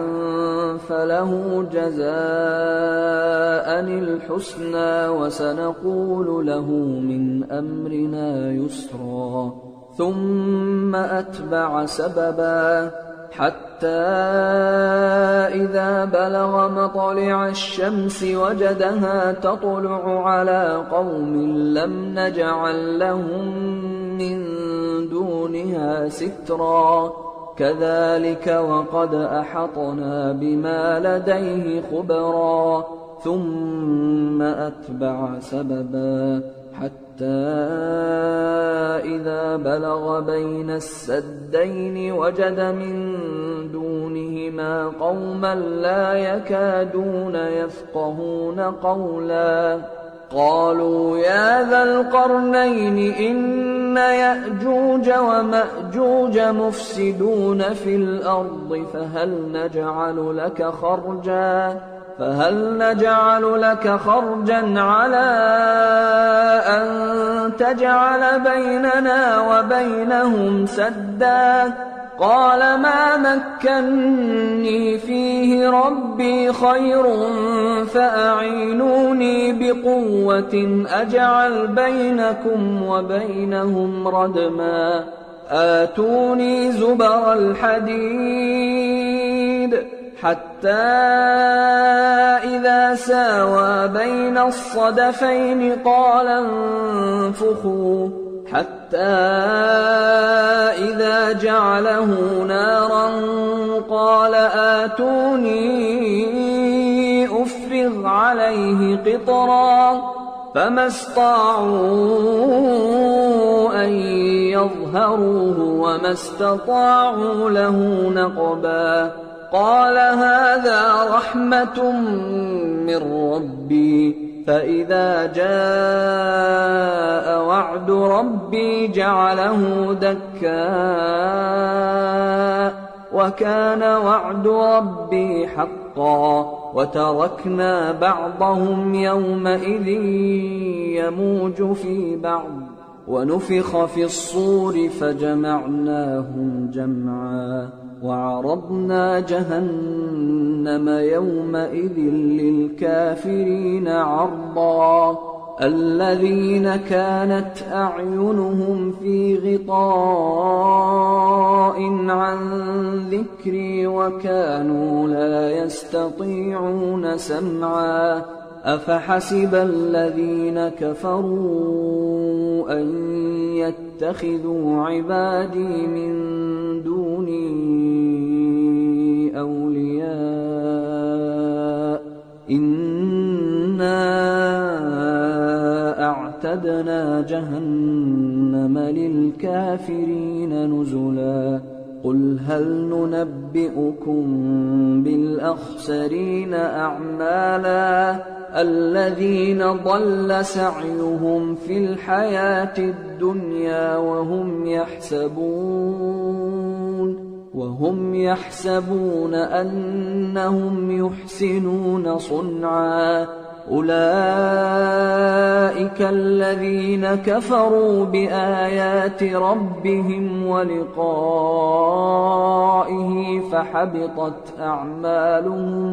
فحبطت أعمالهم فلا نقيم لهم يوم القيامة وزنا ذلك جزاؤهم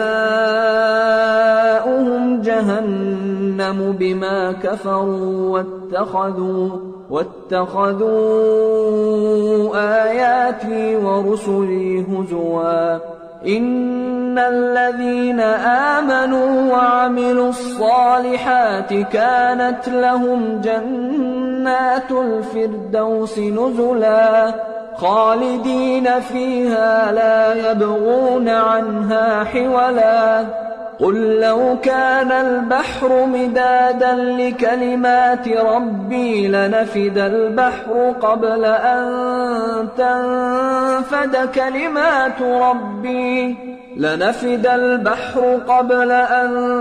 تنفد كلمات ربي ولو جئنا بمثله مددا قل إنما أنا بشر مثلكم يوحى إلي أنما إلهكم إله واحد فمن كان يرجو لقاء ربه فليعمل عملا صالحا ولا يشرك بعبادة ربه أحدا بسم الله الرحمن الرحيم الحمد لله الذي أنزل على عبده الكتاب ولم يجعل له عوجا قيما لينذر بأسا شديدا من لدنه ويبشر المؤمنين الذين يعملون الصالحات أن لهم أجرا حسنا ماكثين فيه أبدا وينذر الذين قالوا اتخذ الله ولدا ما لهم به من علم ولا لآبائهم كبرت كلمة تخرج من أفواههم إن يقولون إلا كذبا فلعلك باخع نفسك على آثارهم إن لم يؤمنوا بهذا الحديث أسفا إنا جعلنا ما على الأرض زينة لها لنبلوهم أيهم أحسن عملا وإنا لجاعلون ما عليها صعيدا جرزا أم حسبت أن أصحاب الكهف والرقيم كانوا من آياتنا عجبا إذ أوى الفتية إلى الكهف فقالوا ربنا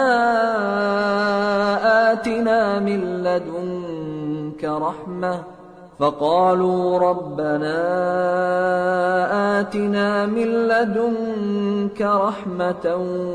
وهيئ لنا من أمرنا رشدا فضربنا على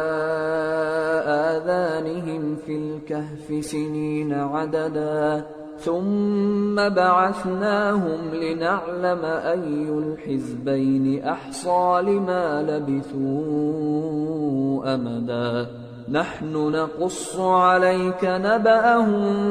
بالحق إنهم فتية آمنوا بربهم وزدناهم هدى وربطنا على قلوبهم إذ قاموا فقالوا ربنا رب السماوات والأرض لن ندعو من دونه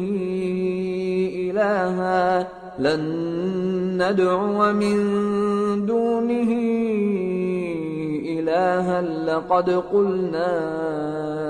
إذا شططا هؤلاء قومنا اتخذوا من دونه آلهة لولا يأتون عليهم بسلطان بين فمن أظلم ممن افترى على الله كذبا وإذ اعتزلتموهم وما يعبدون إلا الله فأووا إلى الكهف ينشر لكم ربكم من رحمته ويهيئ لكم من أمركم مرفقا وترى الشمس إذا طلعت تزاور عن كهفهم ذات اليمين وإذا غربت تقرضهم ذات الشمال وهم في فجوة منه ذلك من آيات الله من يهد الله فهو المهتد ومن يضلل فلن تجد له وليا مرشدا وتحسبهم أيقاظا وهم رقود ونقلبهم ذات اليمين وذات الشمال وكلبهم باسط ذراعيه بالوصيد لو اطلعت عليهم لوليت منهم فرارا ولملئت منهم رعبا وكذلك بعثناهم ليتساءلوا بينهم قال قائل منهم كم لبثتم قالوا لبثنا يوما أو بعض يوم قالوا ربكم أعلم بما لبثتم فابعثوا أحدكم بورقكم هذه إلى المدينة فلينظر أيها أزكى طعاما فليأتكم برزق منه وليتلطف ولا يشعرن بكم أحدا إنهم إن يظهروا عليكم يرجموكم أو يعيدوكم في ملتهم ولن تفلحوا إذا أبدا وكذلك أعثرنا عليهم ليعلموا أن وعد الله حق وأن الساعة لا ريب فيها إذ يتنازعون بينهم أمرهم فقالوا بنوا عليهم بنيانا ربهم أعلم بهم قال الذين غلبوا على أمرهم لنتخذن عليهم مسجدا سيقولون ثلاثة رابعهم كلبهم ويقولون خمسة سادسهم كلبهم رجما بالغيب ويقولون سبعة وثامنهم كلبهم قل ربي أعلم بعدتهم ما يعلمهم إلا قليل فلا تمار فيهم إلا مراء ظاهرا ولا تستفت فيهم منهم أحدا ولا تقولن لشيء إني فاعل ذلك غدا إلا أن يشاء الله واذكر ربك إذا نسيت وقل عسى أن يهديني ربي لأقرب من هذا رشدا ولبثوا في كهفهم 300 سنين وازدادوا 9 قل الله أعلم بما لبثوا له غيب السماوات والأرض أبصر به وأسمع ما لهم من دونه من ولي ولا يشرك في حكمه أحدا واتل ما أوحي إليك من كتاب ربك لا مبدل لكلماته ولن تجد من دونه ملتحدا واصبر نفسك مع الذين يدعون ربهم بالغداة والعشي يريدون وجهه ولا تعد عيناك عنهم تريد زينة الحياة الدنيا ولا تطع من أغفلنا قلبه عن ذكرنا واتبع هواه وكان أمره فرطا وقل الحق من ربكم فمن شاء فليؤمن ومن شاء فليكفر إنا أعتدنا للظالمين نارا أحاط بهم سرادقها وإن يستغيثوا يغاثوا بماء كالمهل يشوي الوجوه بئس الشراب وساءت مرتفقا إن الذين آمنوا وعملوا الصالحات إنا لا نضيع أجر من أحسن عملا أولئك لهم جنات عدن تجري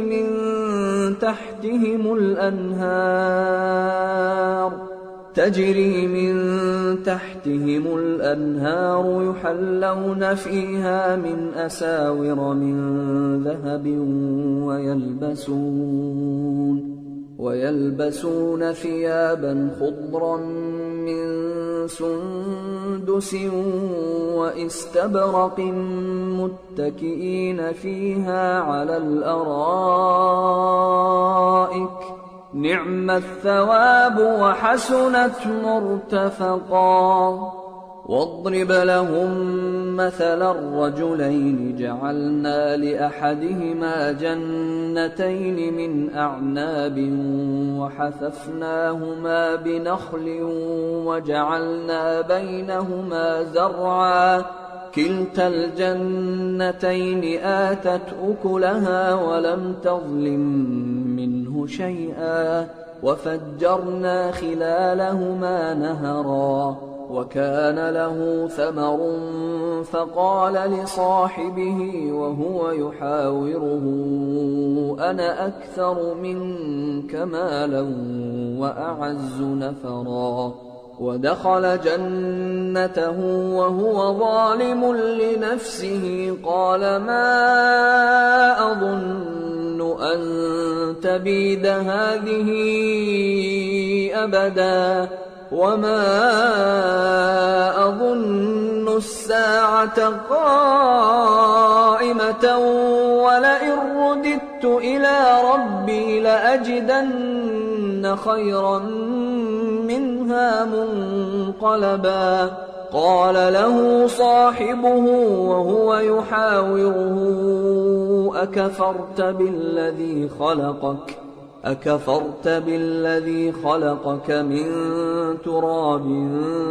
ثم من نطفة ثم سواك رجلا لكن هو الله ربي ولا أشرك بربي أحدا ولولا إذ دخلت جنتك قلت ما شاء الله لا قوة إلا بالله إن ترني أنا أقل منك مالا وولدا فعسى ربي أن يؤتيني خيرا من جنتك ويرسل عليها حسبانا من السماء فتصبح صعيدا زلقا أو يصبح ماؤها غورا فلن تستطيع له طلبا وأحيط بثمره فأصبح يقلب كفيه على ما أنفق فيها وهي خاوية على عروشها ويقول يا ليتني لم أشرك بربي أحدا ولم تكن له فئة ينصرونه من دون الله وما كان منتصرا هنالك الولاية لله الحق هو خير ثوابا وخير عقبا واضرب لهم مثل الحياة الدنيا كماء أنزلناه من السماء فاختلط به نبات الأرض فأصبح هشيما تذروه الرياح وكان الله على كل شيء مقتدرا المال والبنون زينة الحياة الدنيا والباقيات الصالحات خير عند ربك ثوابا وخير أملا ويوم نسير الجبال وترى الأرض بارزة وحشرناهم فلم نغادر منهم أحدا وعرضوا على ربك صفا لقد جئتمونا كما خلقناكم أول مرة بل زعمتم أن لن نجعل لكم موعدا ووضع الكتاب فترى المجرمين مشفقين مما فيه ويقولون يا ويلتنا ما لهذا الكتاب لا يغادر صغيرة ولا كبيرة إلا أحصاها ووجدوا ما عملوا حاضرا ولا يظلم ربك أحدا وإذ قلنا للملائكة اسجدوا لآدم فسجدوا إلا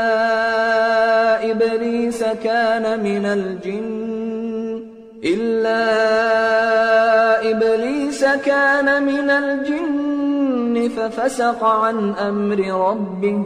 أفتتخذونه وذريته أولياء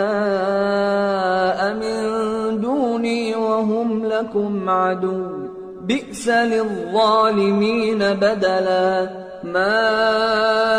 أشهدتهم خلق السماوات والأرض ولا خلق أنفسهم وما كنت متخذ المضلين عضدا ويوم يقول نادوا شركائي الذين زعمتم فدعوهم فلم فدعوهم فلم يستجيبوا لهم وجعلنا بينهم موبقا ورأى المجرمون النار فظنوا أنهم مواقعوها ولم يجدوا عنها مصرفا ولقد صرفنا في هذا القرآن للناس من كل مثل وكان الإنسان أكثر شيء جدلا وما منع الناس أن يؤمنوا إذ جاءهم الهدى ويستغفروا ربهم إلا أن تأتيهم سنة الأولين أو يأتيهم العذاب قبلا وما نرسل المرسلين إلا مبشرين ومنذرين ويجادل الذين كفروا بالباطل ليدحضوا به الحق واتخذوا آياتي وما أنذروا هزوا ومن أظلم ممن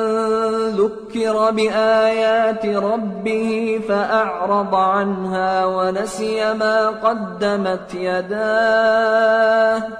إنا جعلنا على قلوبهم أكنة أن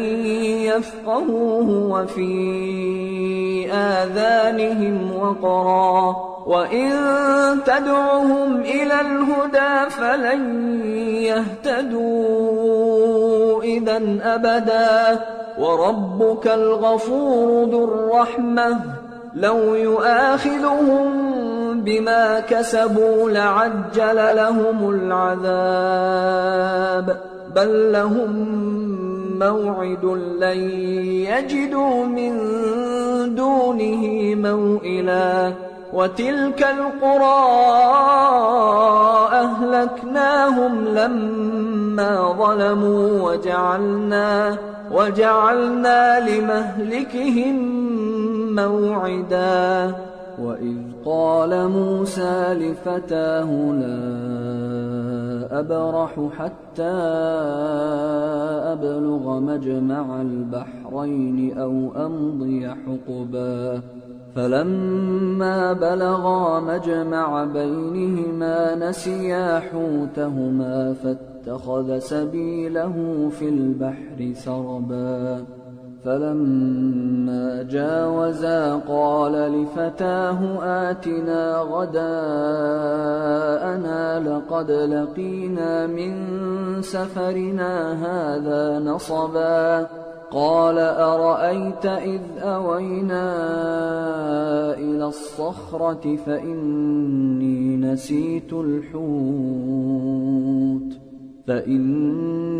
نسيت الحوت وما أنسانيه إلا الشيطان أن أذكره واتخذ سبيله في البحر عجبا قال ذلك ما كنا نبغي فارتدا على آثارهما قصصا فوجدا عبدا من عبادنا آتيناه رحمة من عندنا وعلمناه من لدنا علما قال له موسى هل أتبعك على أن تعلمني مما علمت رشدا قال إنك لن تستطيع معي صبرا وكيف تصبر على ما لم تحط به خبرا قال ستجدني إن شاء الله صابرا ولا أعصي لك أمرا قال فإن اتبعتني فلا تسألني عن شيء حتى أحدث لك منه ذكرا فانطلقا حتى إذا ركبا في السفينة خرقها قال أخرقتها لتغرق أهلها لقد جئت شيئا إمرا قال ألم أقل إنك لن تستطيع معي صبرا قال لا تؤاخذني بما نسيت ولا ترهقني من أمري عسرا فانطلقا حتى إذا لقيا غلاما فقتله قال أقتلت نفسا زكية بغير نفس قال أقتلت نفسا زكية بغير نفس لقد جئت شيئا نكرا قال ألم أقل لك إنك لن تستطيع معي صبرا قال إن سألتك عن شيء بعدها فلا تصاحبني قد بلغت من لدني عذرا فانطلقا حتى إذا أتيا أهل قرية استطعما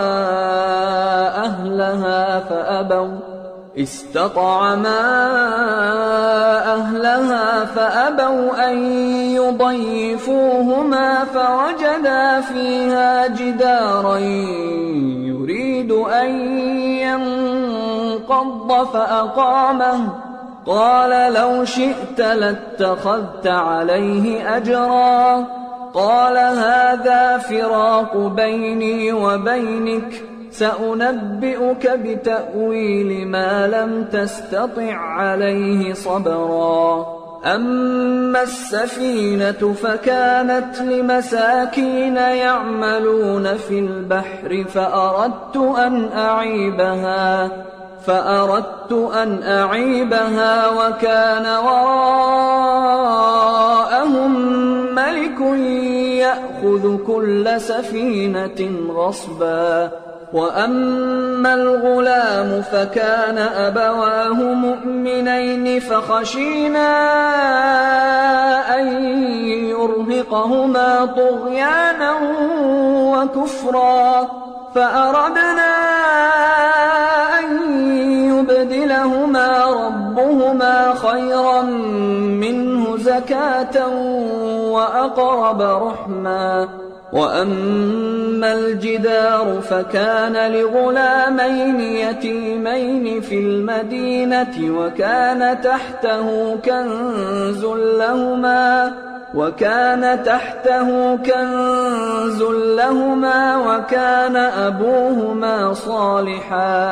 وكان أبوهما صالحا فأراد ربك أن يبلغا أشدهما ويستخرجا كنزهما رحمة من ربك وما فعلته عن أمري ذلك تأويل ما لم تسطع عليه صبرا ويسألونك عن ذي القرنين قل سأتلو عليكم منه ذكرا إنا مكنا له في الأرض وآتيناه من كل شيء سببا فأتبع سببا حتى إذا بلغ مغرب الشمس وجدها تغرب في عين حمئة ووجد عندها قوما قلنا يا ذا القرنين إما أن تعذب وإما أن تتخذ فيهم حسنا قال أما من ظلم فسوف نعذبه ثم يرد إلى ربه فيعذبه عذابا نكرا وأما من آمن وعمل صالحا فله جزاء الحسنى وسنقول له من أمرنا يسرا ثم أتبع سببا حتى إذا بلغ مطلع الشمس وجدها تطلع على قوم لم نجعل لهم من دونها سترا كذلك وقد أحطنا بما لديه خبرا ثم أتبع سببا حتى إذا بلغ بين السدين وجد من دونهما قوما لا يكادون يفقهون قولا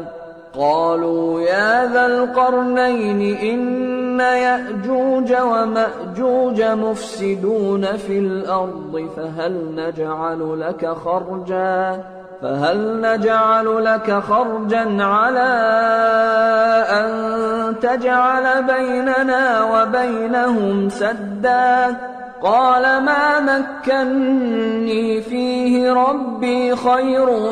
فأعينوني بقوة أجعل بينكم وبينهم ردما آتوني زبر الحديد حتى إذا ساوى بين الصدفين قال انفخوا حتى إذا جعله نارا قال آتوني أفرغ عليه قطرا فما استطاعوا أن يظهروه وما استطاعوا له نقبا قال هذا رحمة من ربي فإذا جاء وعد ربي جعله دكا وكان وعد ربي حقا وتركنا بعضهم يومئذ يموج في بعض ونفخ في الصور فجمعناهم جمعا وعرضنا جهنم يومئذ للكافرين عرضا الذين كانت أعينهم في غطاء عن ذكري وكانوا لا يستطيعون سمعا أفحسب الذين كفروا أن يتخذوا عبادي من دوني أولياء إنا أعتدنا جهنم للكافرين نزلا قل هل ننبئكم بالأخسرين أعمالا الذين ضل سعيهم في الحياة الدنيا وهم يحسبون أنهم يحسنون صنعا أولئك الذين كفروا بآيات ربهم ولقائه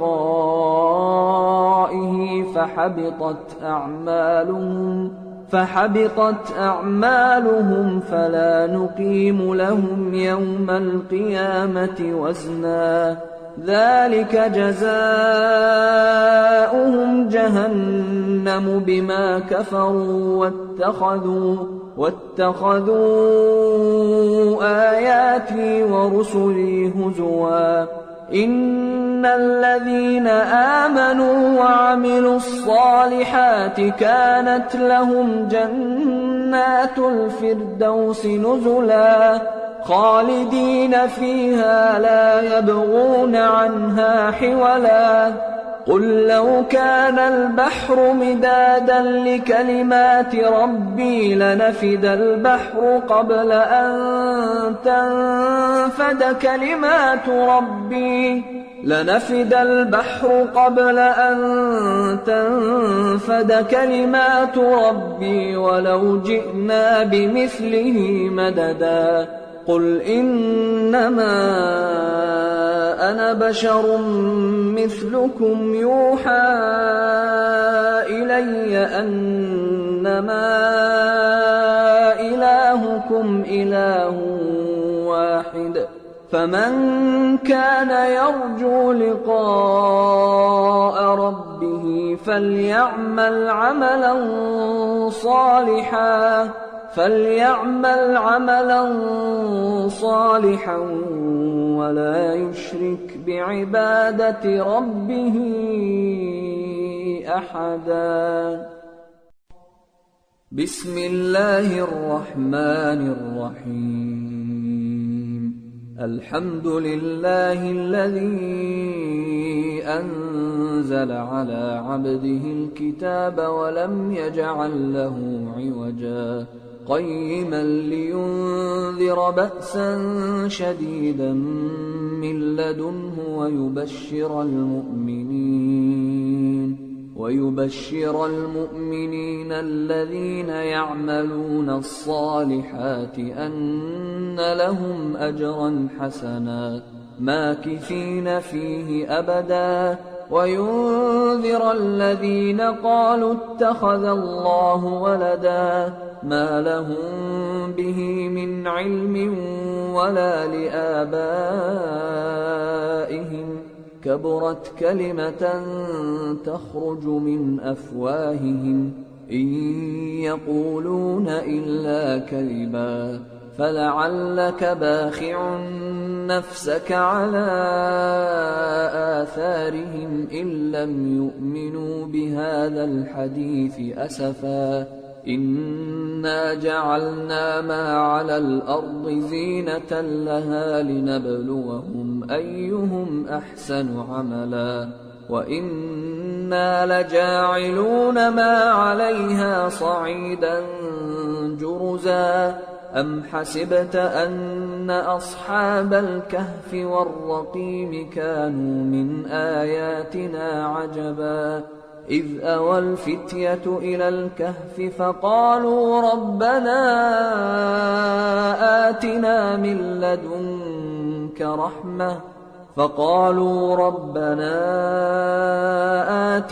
من لدنك رحمة وهيئ لنا من أمرنا رشدا فضربنا على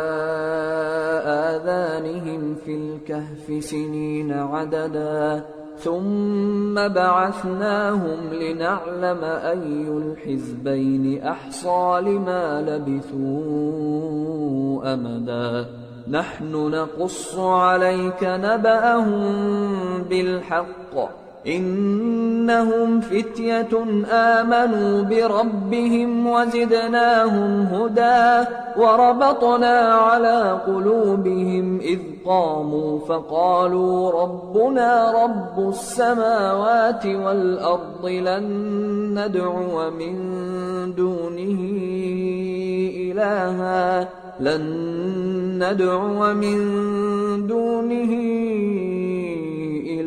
لقد قلنا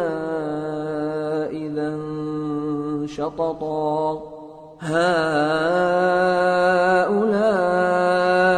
قومنا اتخذوا من دونه آلهة لولا يأتون عليهم بسلطان بين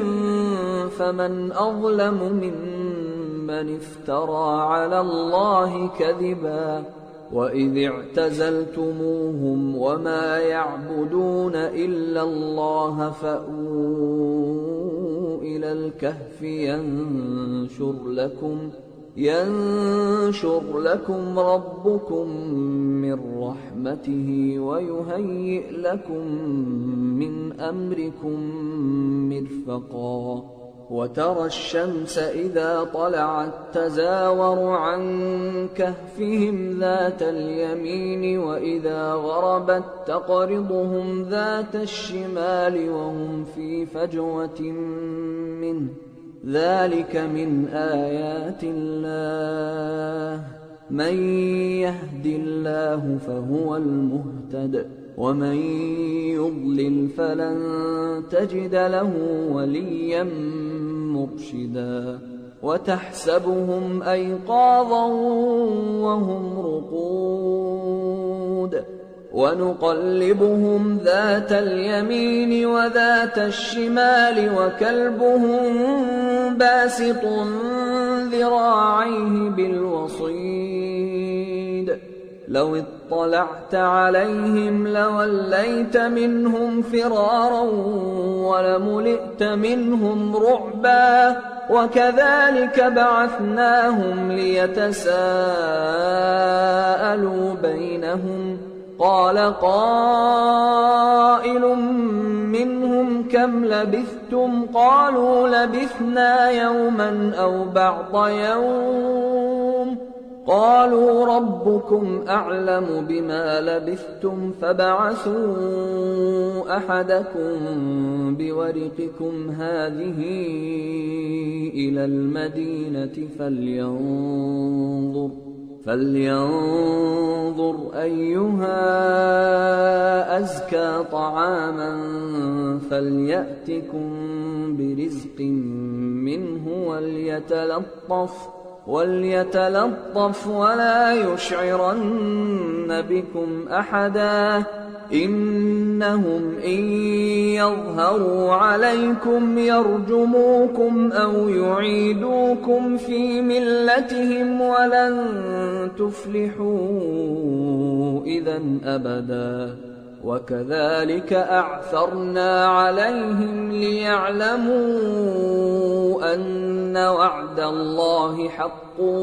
وأن الساعة لا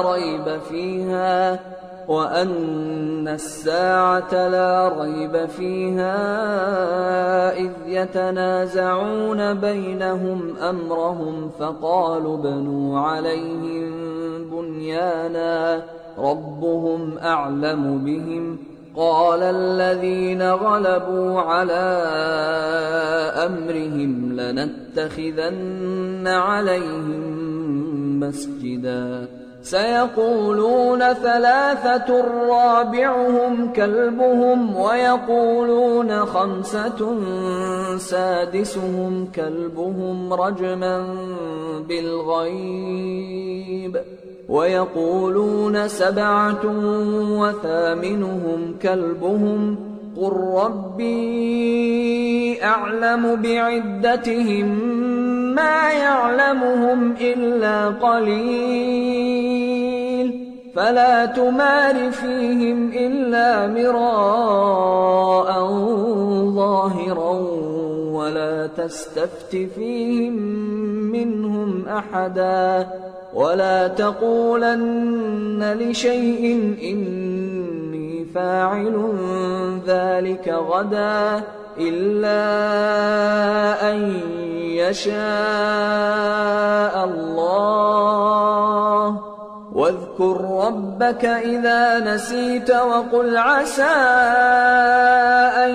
يهديني ربي لأقرب من هذا رشدا. ولبثوا في كهفهم 300 سنين وازدادوا 9 قل الله أعلم بما لبثوا له غيب السماوات والأرض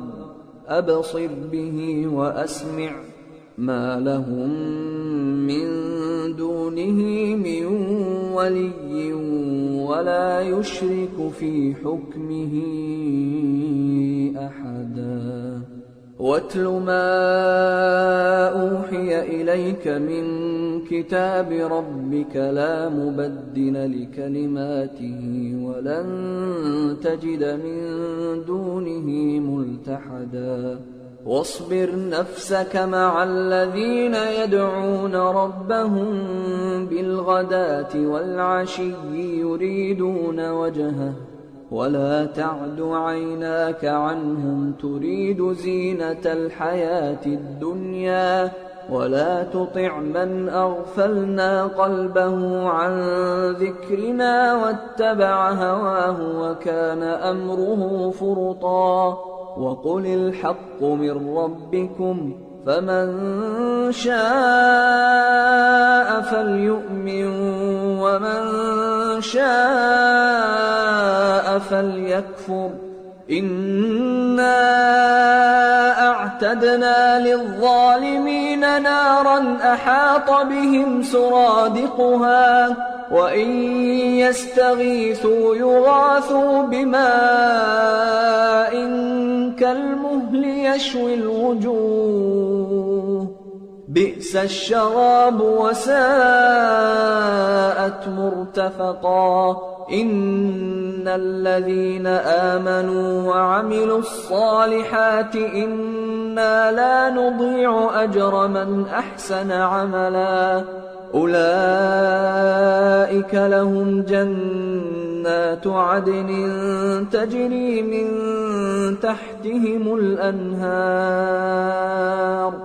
تجري من تحتهم الأنهار يحلون فيها من أساور من ذهب ويلبسون ثيابا خضرا من سندس واستبرق متكئين فيها على الأرائك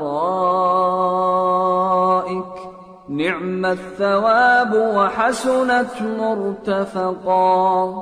واضرب لهم مثلا الرجلين جعلنا لأحدهما جنتين من أعناب وحففناهما بنخل وجعلنا بينهما زرعا كلتا الجنتين آتت أكلها ولم تظلم منه شيئا وفجرنا خلالهما نهرا وكان له ثمر فقال لصاحبه وهو يحاوره أنا أكثر منك مالا وأعز نفرا ودخل جنته وهو ظالم لنفسه قال ما أظن أن تبيد هذه أبدا وما أظن الساعة قائمة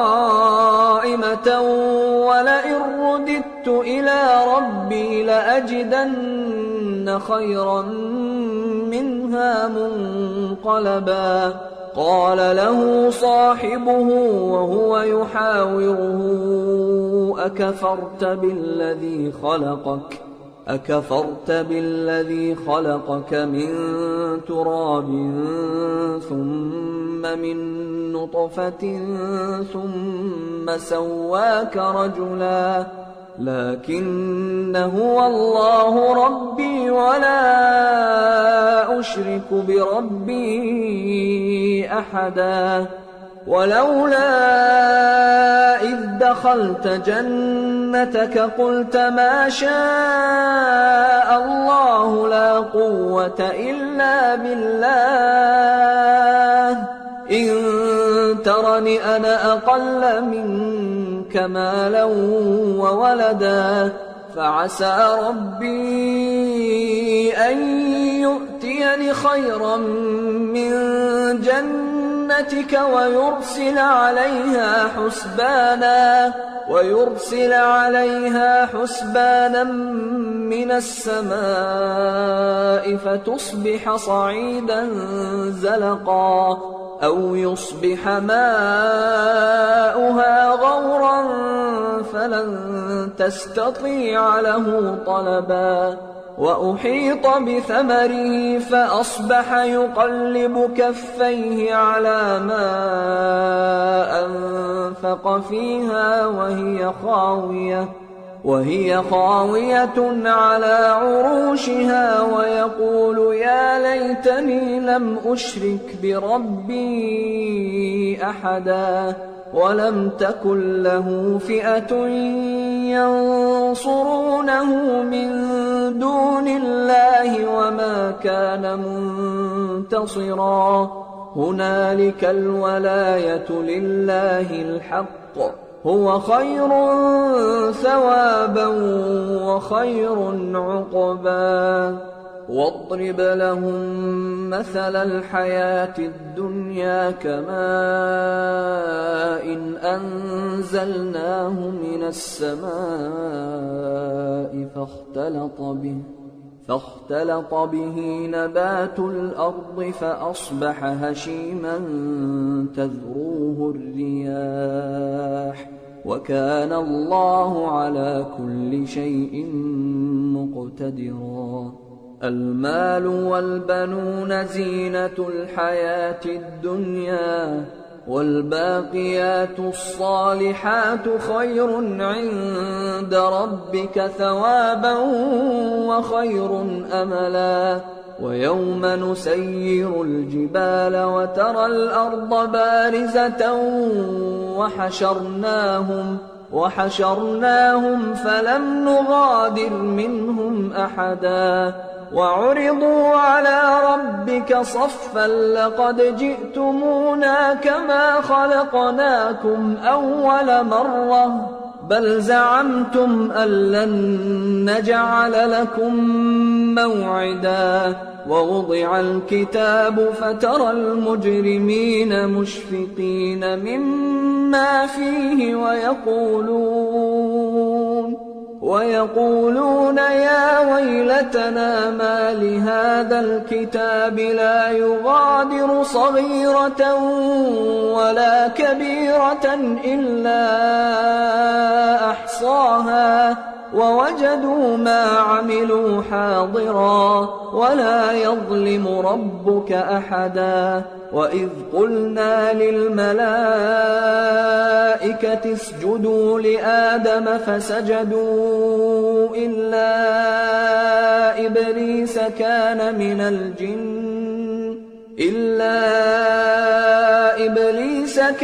من الجن ففسق عن أمر ربه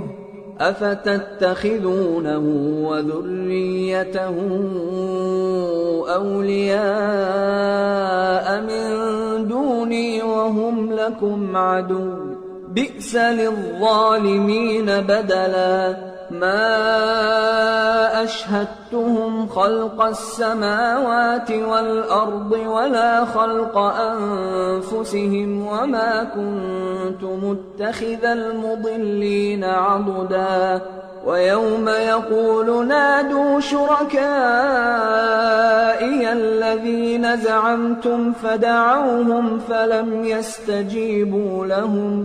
فدعوهم فلم يستجيبوا لهم وجعلنا بينهم موبقا ورأى المجرمون النار فظنوا أنهم مواقعوها ولم يجدوا عنها مصرفا ولقد صرفنا في هذا القرآن للناس من كل مثل وكان الإنسان أكثر شيء جدلا وما منع الناس أن يؤمنوا إذ جاءهم الهدى ويستغفروا ربهم إلا أن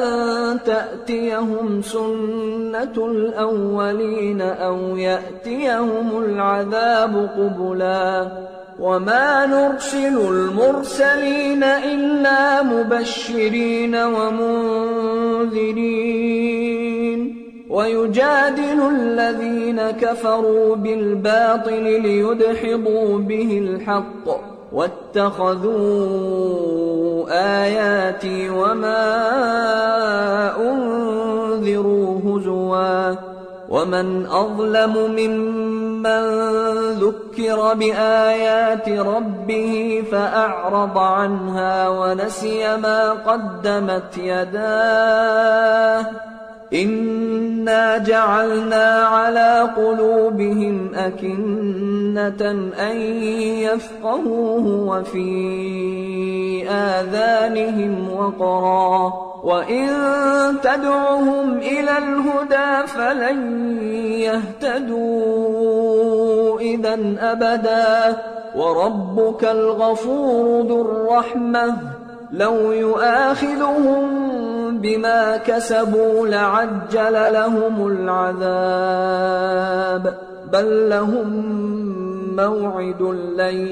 يجدوا من دونه موئلا وتلك القرى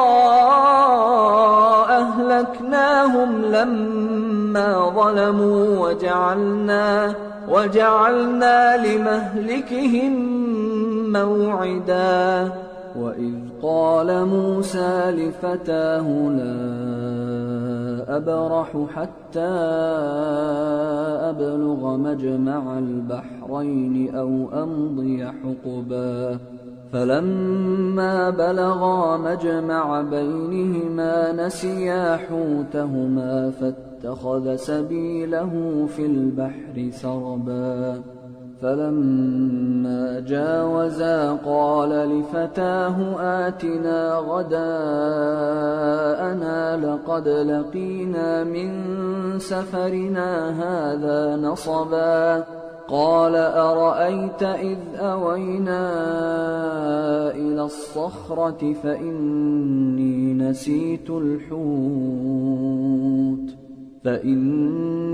نسيت الحوت وما أنسانيه إلا الشيطان أن أذكره واتخذ سبيله في البحر عجبا قال ذلك ما كنا نبغي فارتدا على آثارهما قصصا فوجدا عبدا من عبادنا آتيناه رحمة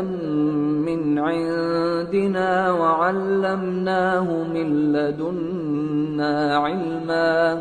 قال له موسى هل أتبعك على أن تعلمني مما علمت رشدا قال إنك لن تستطيع معي صبرا وكيف تصبر على ما لم تحط به خبرا قال ستجدني إن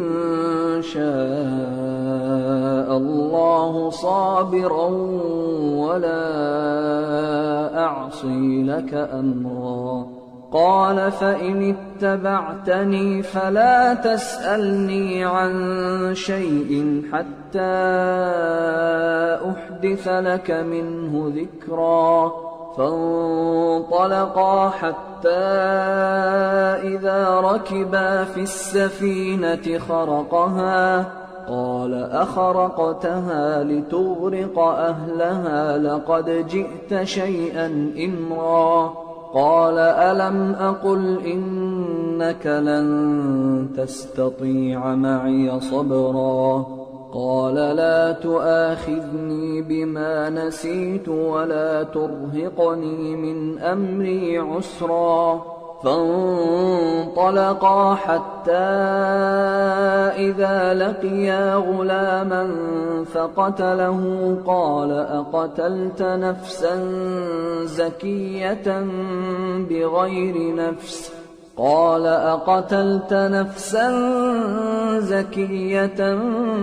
بغير نفس لقد جئت شيئا نكرا قال ألم أقل لك إنك لن تستطيع معي صبرا قال إن سألتك عن شيء بعدها فلا تصاحبني قد بلغت من لدني عذرا فانطلقا حتى إذا أتيا أهل قرية استطعما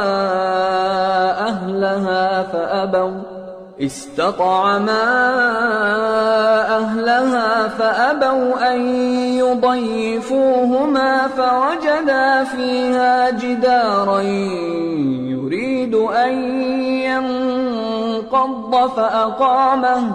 قال لو شئت لاتخذت عليه أجرا قال هذا فراق بيني وبينك سأنبئك بتأويل ما لم تستطع عليه صبرا أما السفينة فكانت لمساكين يعملون في البحر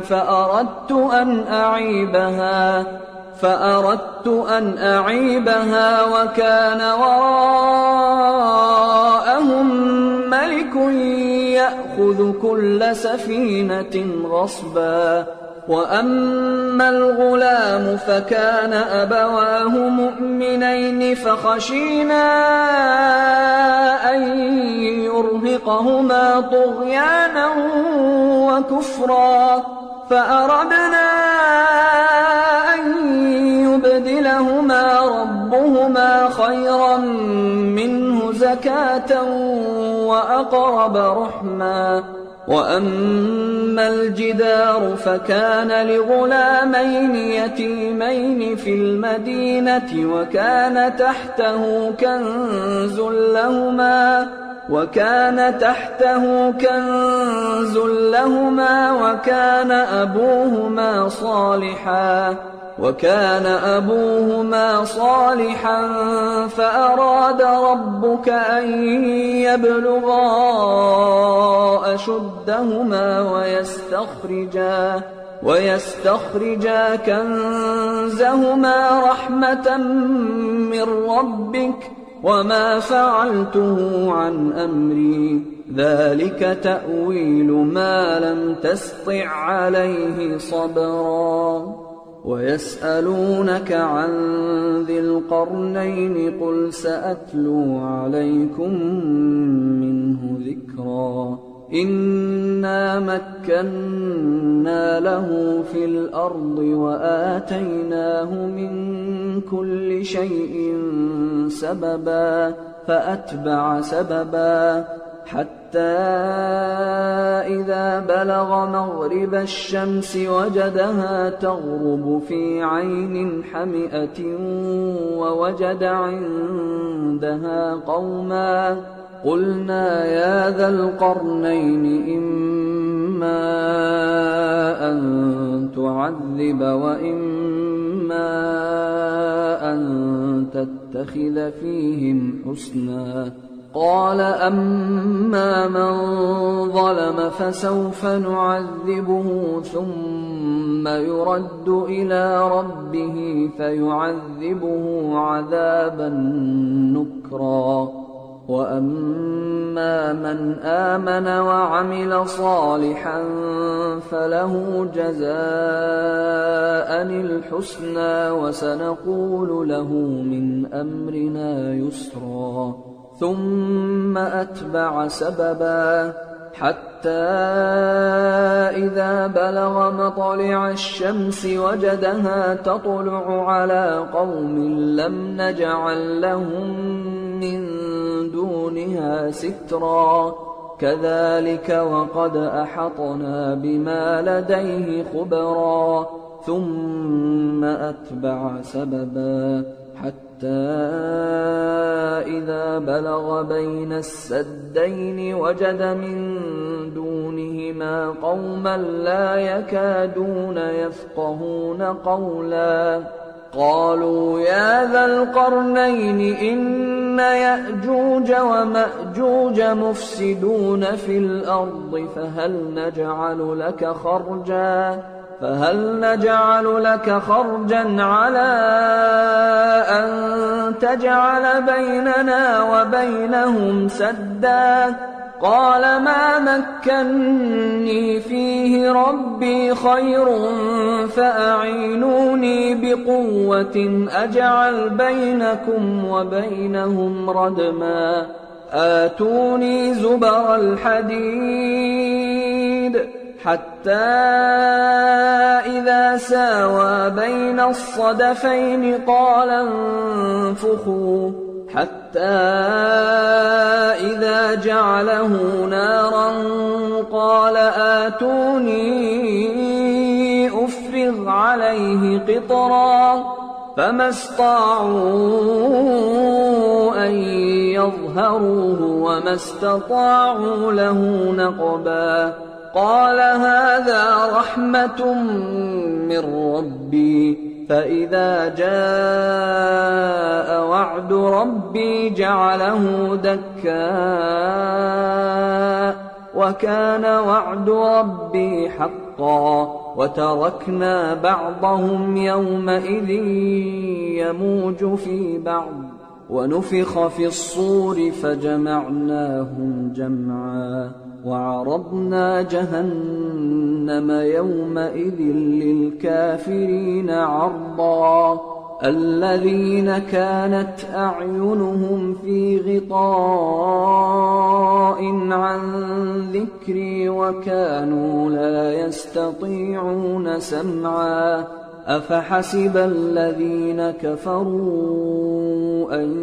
يتخذوا عبادي من دوني أولياء إنا أعتدنا جهنم للكافرين نزلا قل هل ننبئكم بالأخسرين أعمالا الذين ضل سعيهم في الحياة الدنيا وهم يحسبون أنهم يحسنون صنعا أولئك الذين كفروا بآيات ربهم ولقائه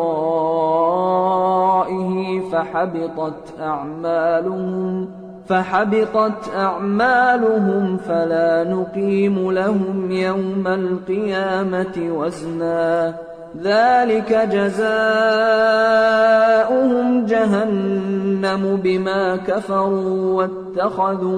واتخذوا آياتي ورسلي هزوا إن الذين آمنوا وعملوا الصالحات كانت لهم جنات الفردوس نزلا خالدين فيها لا يبغون عنها حولا قل لو كان البحر مدادا لكلمات ربي لنفد البحر قبل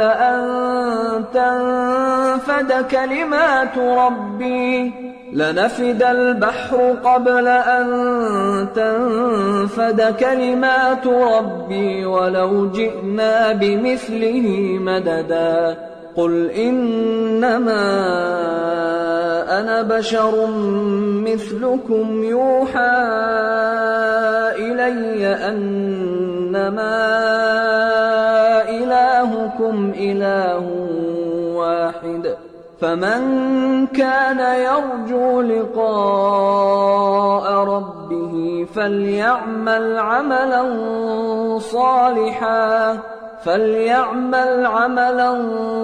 صالحا ولا يشرك بعبادة ربه أحدا بسم الله الرحمن الرحيم الحمد لله الذي أنزل على عبده الكتاب ولم يجعل له عوجا قيما لينذر بأسا شديدا من لدنه ويبشر المؤمنين الذين يعملون الصالحات أن لهم أجرا حسنا ماكثين فيه أبدا وينذر الذين قالوا اتخذ الله ولدا ما لهم به من علم ولا لآبائهم كبرت كلمة تخرج من أفواههم إن يقولون إلا كذبا فلعلك باخع نفسك على آثارهم إن لم يؤمنوا بهذا الحديث أسفا إنا جعلنا ما على الأرض زينة لها لنبلوهم أيهم أحسن عملا وإنا لجاعلون ما عليها صعيدا جرزا أم حسبت أن أصحاب الكهف والرقيم كانوا من آياتنا عجبا إذ أوى الفتية إلى الكهف فقالوا ربنا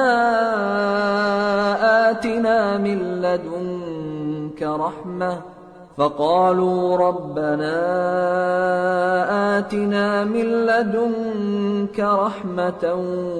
وهيئ لنا من أمرنا رشدا فضربنا على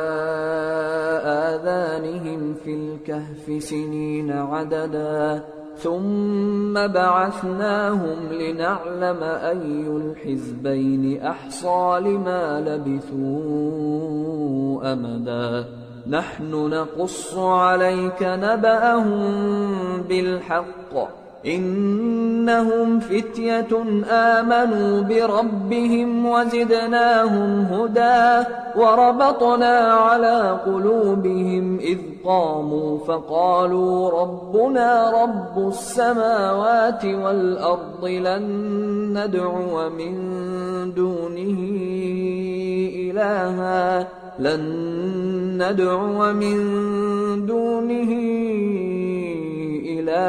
لقد قلنا إذا شططا هؤلاء قومنا اتخذوا من دونه آلهة لولا يأتون عليهم بسلطان بين فمن أظلم ممن افترى على الله كذبا وإذ اعتزلتموهم وما يعبدون إلا الله فأووا إلى الكهف ينشر لكم ربكم من رحمته ويهيئ لكم من أمركم مرفقا وترى الشمس إذا طلعت تزاور عن كهفهم ذات اليمين وإذا غربت تقرضهم ذات الشمال وهم في فجوة منه ذلك من آيات الله من يهد الله فهو المهتد ومن يضلل فلن تجد له وليا مرشدا وتحسبهم أيقاظا وهم رقود ونقلبهم ذات اليمين وذات الشمال وكلبهم باسط ذراعيه بالوصيد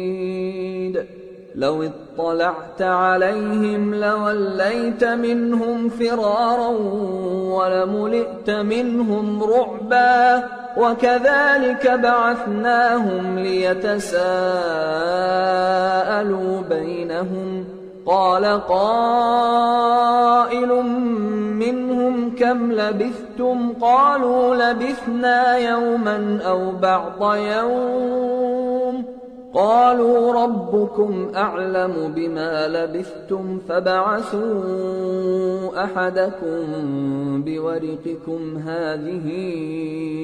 إلى المدينة فلينظر أيها أزكى طعاما فليأتكم برزق منه وليتلطف ولا يشعرن بكم أحدا إنهم إن يظهروا عليكم يرجموكم أو يعيدوكم في ملتهم ولن تفلحوا إذا أبدا وكذلك أعثرنا عليهم ليعلموا أن وعد الله حق وأن الساعة لا ريب فيها وأن الساعة لا ريب فيها إذ يتنازعون بينهم أمرهم فقالوا ابنوا عليهم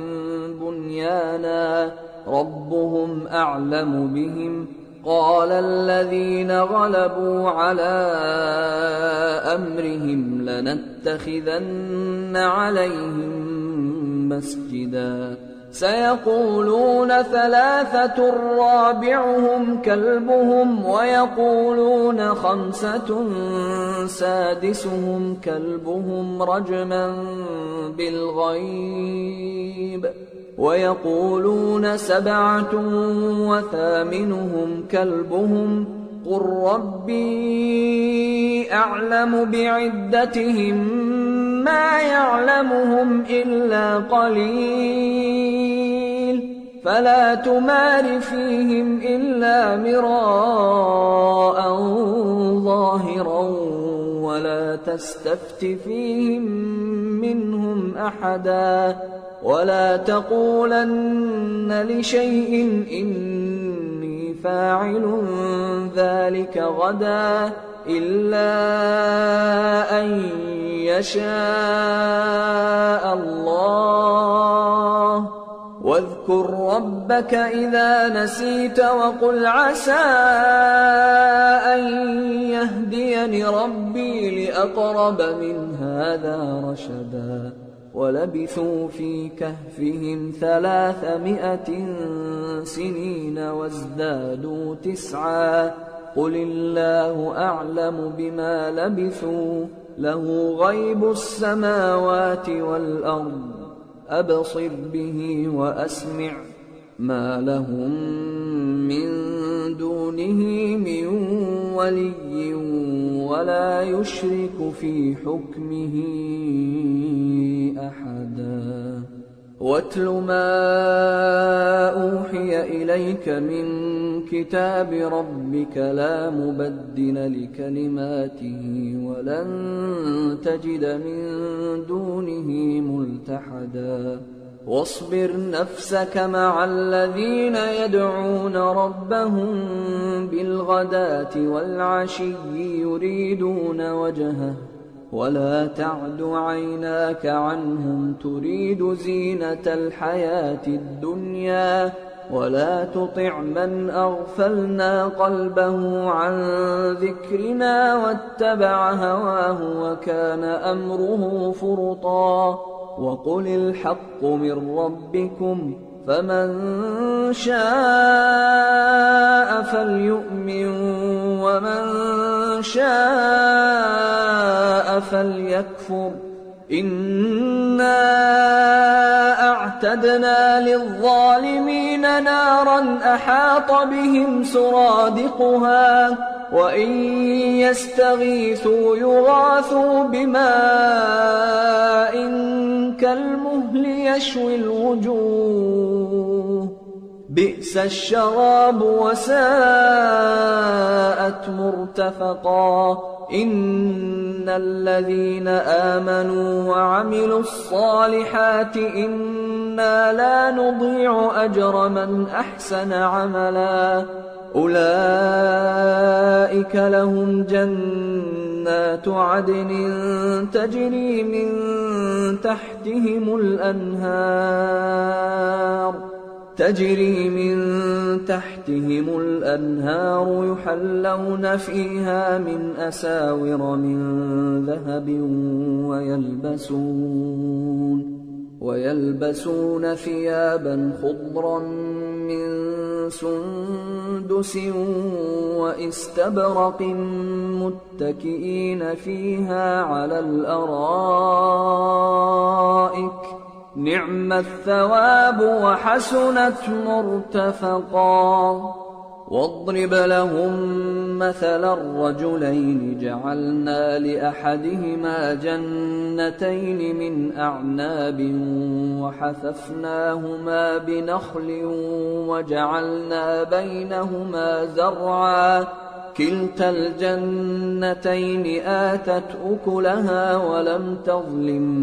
منه شيئا وفجرنا خلالهما نهرا وكان له ثمر فقال لصاحبه وهو يحاوره أنا أكثر منك مالا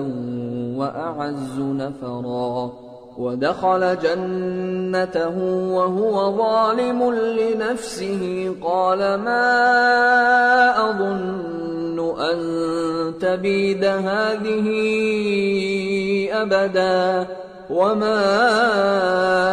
أظن الساعة قائمة ولئن رددت إلى ربي لأجدن خيرا منها منقلبا قال له صاحبه وهو يحاوره أكفرت بالذي خلقك من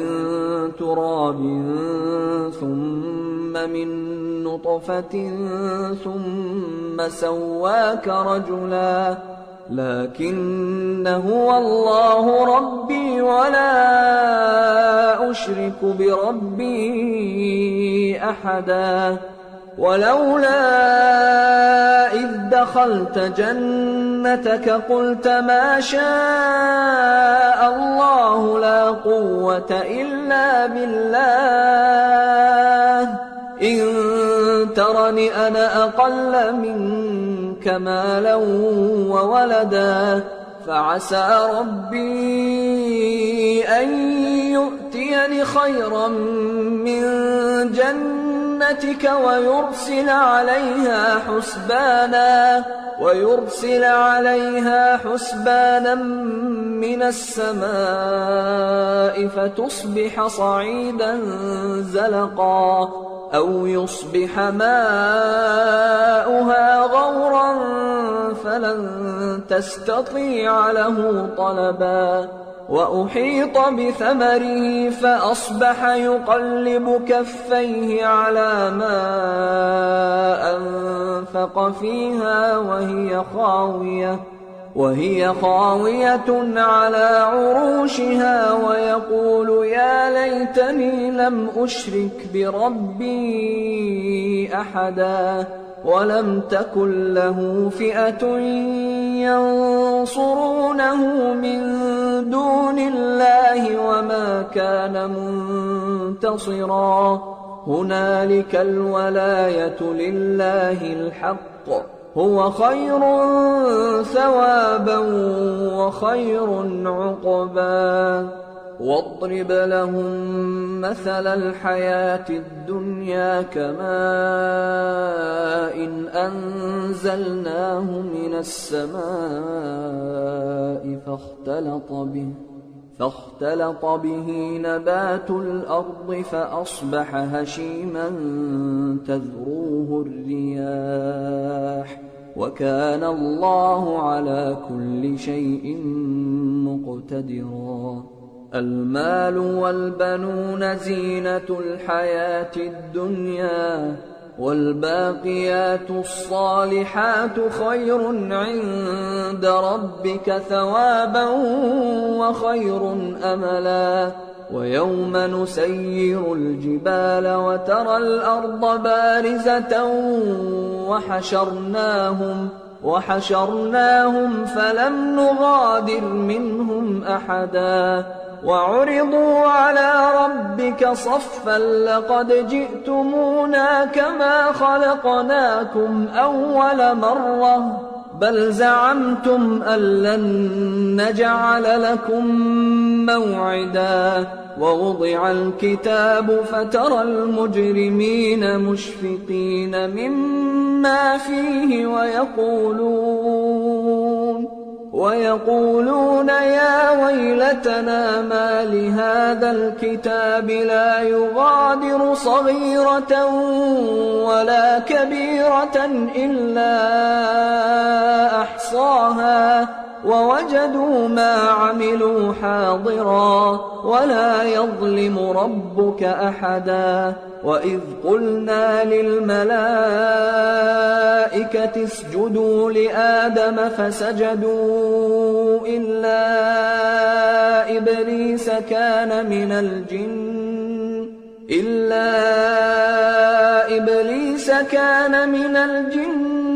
ففسق عن أمر ربه أفتتخذونه وذريته أولياء من دوني وهم لكم عدو بئس للظالمين بدلا ما أشهدتهم خلق السماوات والأرض ولا خلق أنفسهم وما كنت متخذ المضلين عضدا ويوم يقول نادوا شركائي الذين زعمتم فدعوهم فلم يستجيبوا لهم وجعلنا بينهم موبقا ورأى المجرمون النار فظنوا أنهم مواقعوها ولم يجدوا عنها مصرفا ولقد صرفنا في هذا القرآن للناس من كل مثل وكان الإنسان أكثر شيء جدلا وما منع الناس أن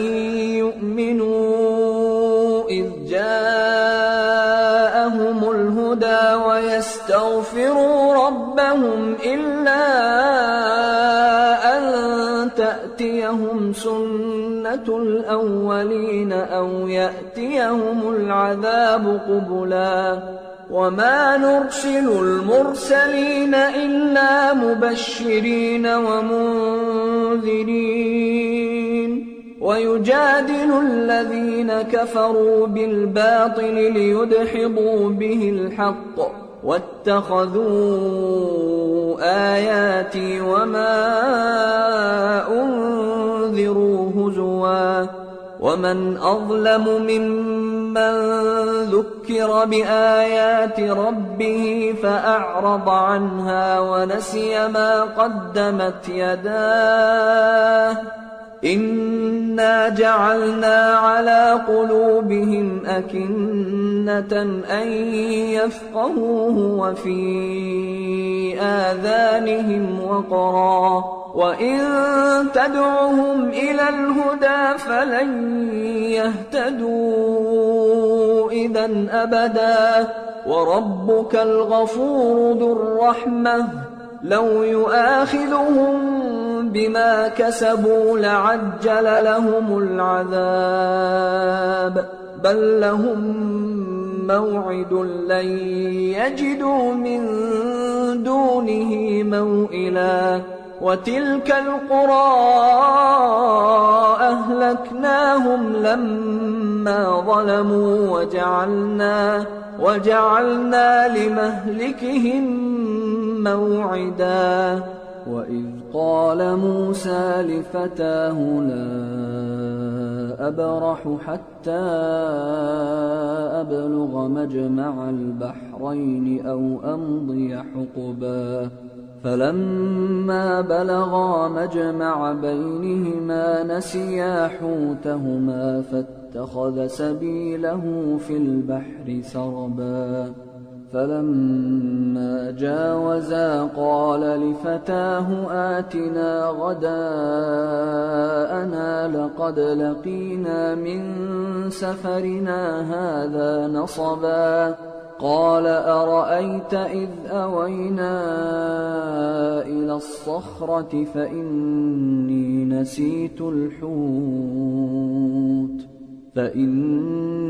نسيت الحوت وما أنسانيه إلا الشيطان أن أذكره واتخذ سبيله في البحر عجبا قال ذلك ما كنا نبغي فارتدا على آثارهما قصصا فوجدا عبدا من عبادنا آتيناه رحمة من عندنا وعلمناه من لدنا علما. قال له موسى هل أتبعك على أن تعلمني مما علمت رشدا؟ قال إنك لن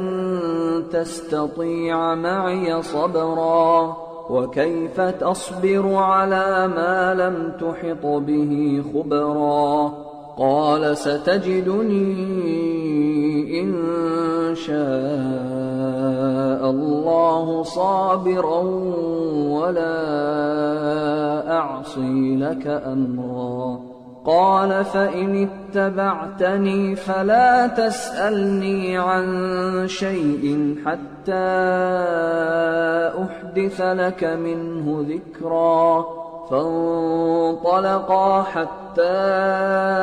إذا ركبا في السفينة خرقها. قال أخرقتها لتغرق أهلها لقد جئت شيئا إمرا. قال ألم أقل إنك لن تستطيع معي صبرا؟ قال لا تؤاخذني بما نسيت ولا ترهقني من أمري عسرا. فانطلقا حتى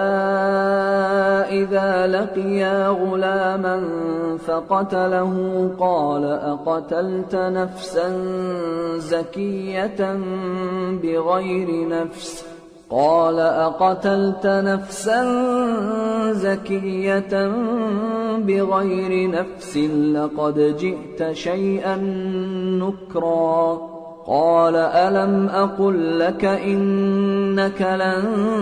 تستطيع معي صبرا؟ قال إن سألتك عن شيء بعدها فلا تصاحبني قد بلغت من لدني عذرا. فانطلقا حتى إذا أتيا أهل قرية استطعما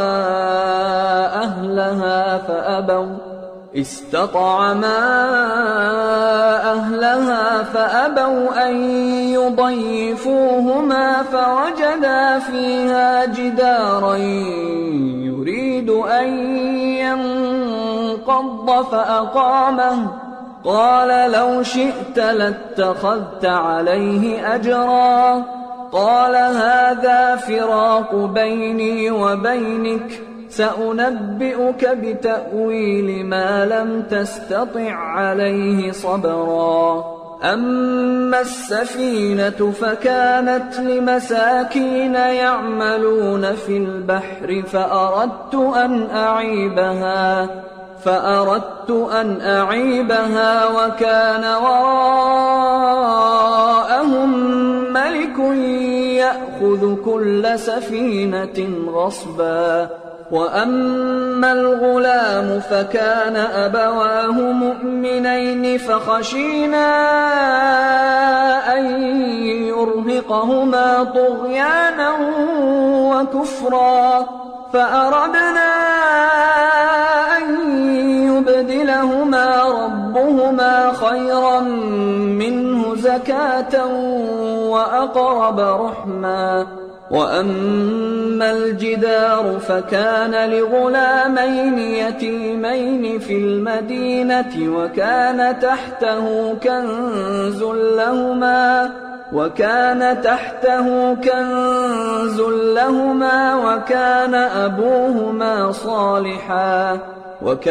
أبوهما صالحا فأراد ربك أن يبلغا أشدهما ويستخرجا كنزهما رحمة من ربك وما فعلته عن أمري ذلك تأويل ما لم تسطع عليه صبرا. ويسألونك عن ذي القرنين قل سأتلو عليكم منه ذكرا إنا مكنا له في الأرض وآتيناه من كل شيء سببا فأتبع سببا حتى إذا بلغ مغرب الشمس وجدها تغرب في عين حمئة ووجد عندها قوما قلنا يا ذا القرنين إما أن تعذب وإما أن تتخذ فيهم حسنا قال أما من ظلم فسوف نعذبه ثم يرد إلى ربه فيعذبه عذابا نكرا وأما من آمن وعمل صالحا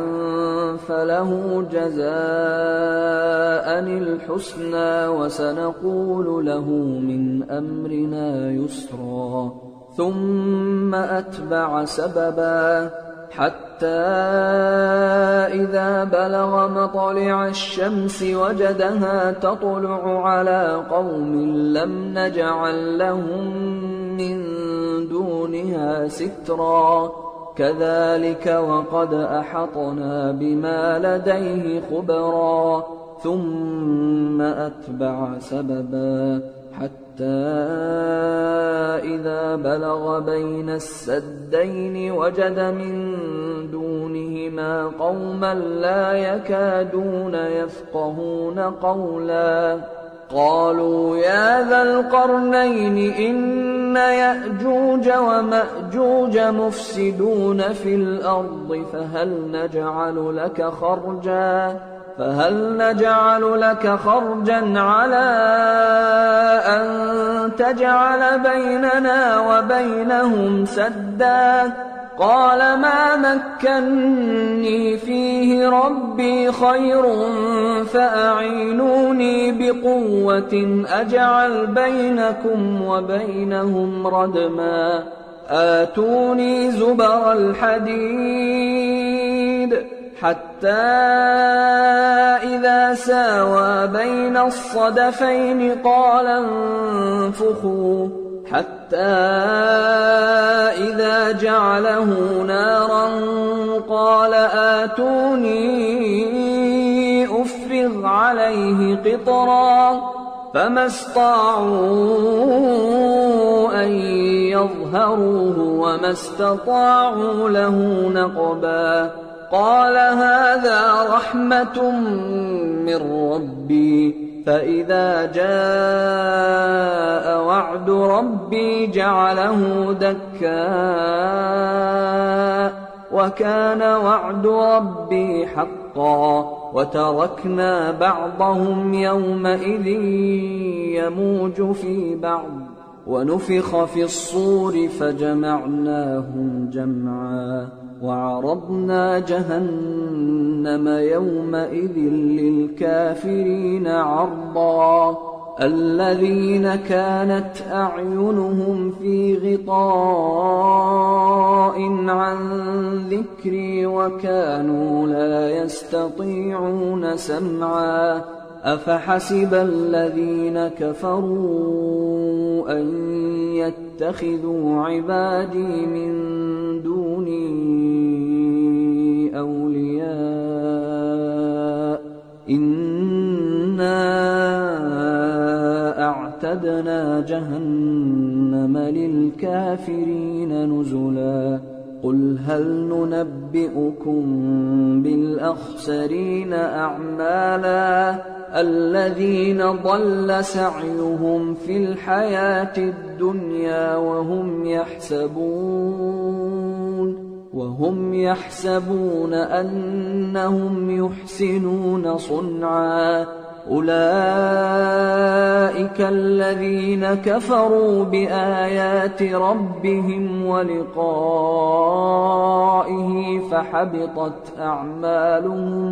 فحبطت أعمالهم فلا نقيم لهم يوم القيامة وزنا ذلك جزاؤهم جهنم بما كفروا واتخذوا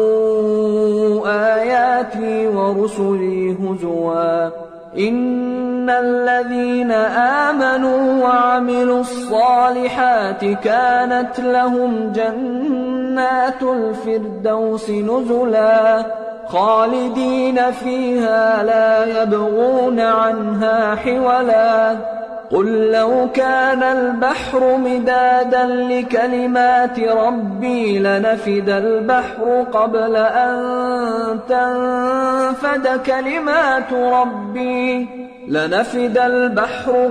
أن تنفد كلمات ربي ولو جئنا بمثله مددا قل إنما أنا بشر مثلكم يوحى إلي أنما إلهكم إله واحد فمن كان يرجو لقاء ربه فليعمل عملا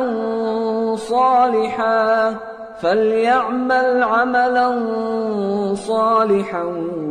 ولا يشرك بعبادة ربه أحدا.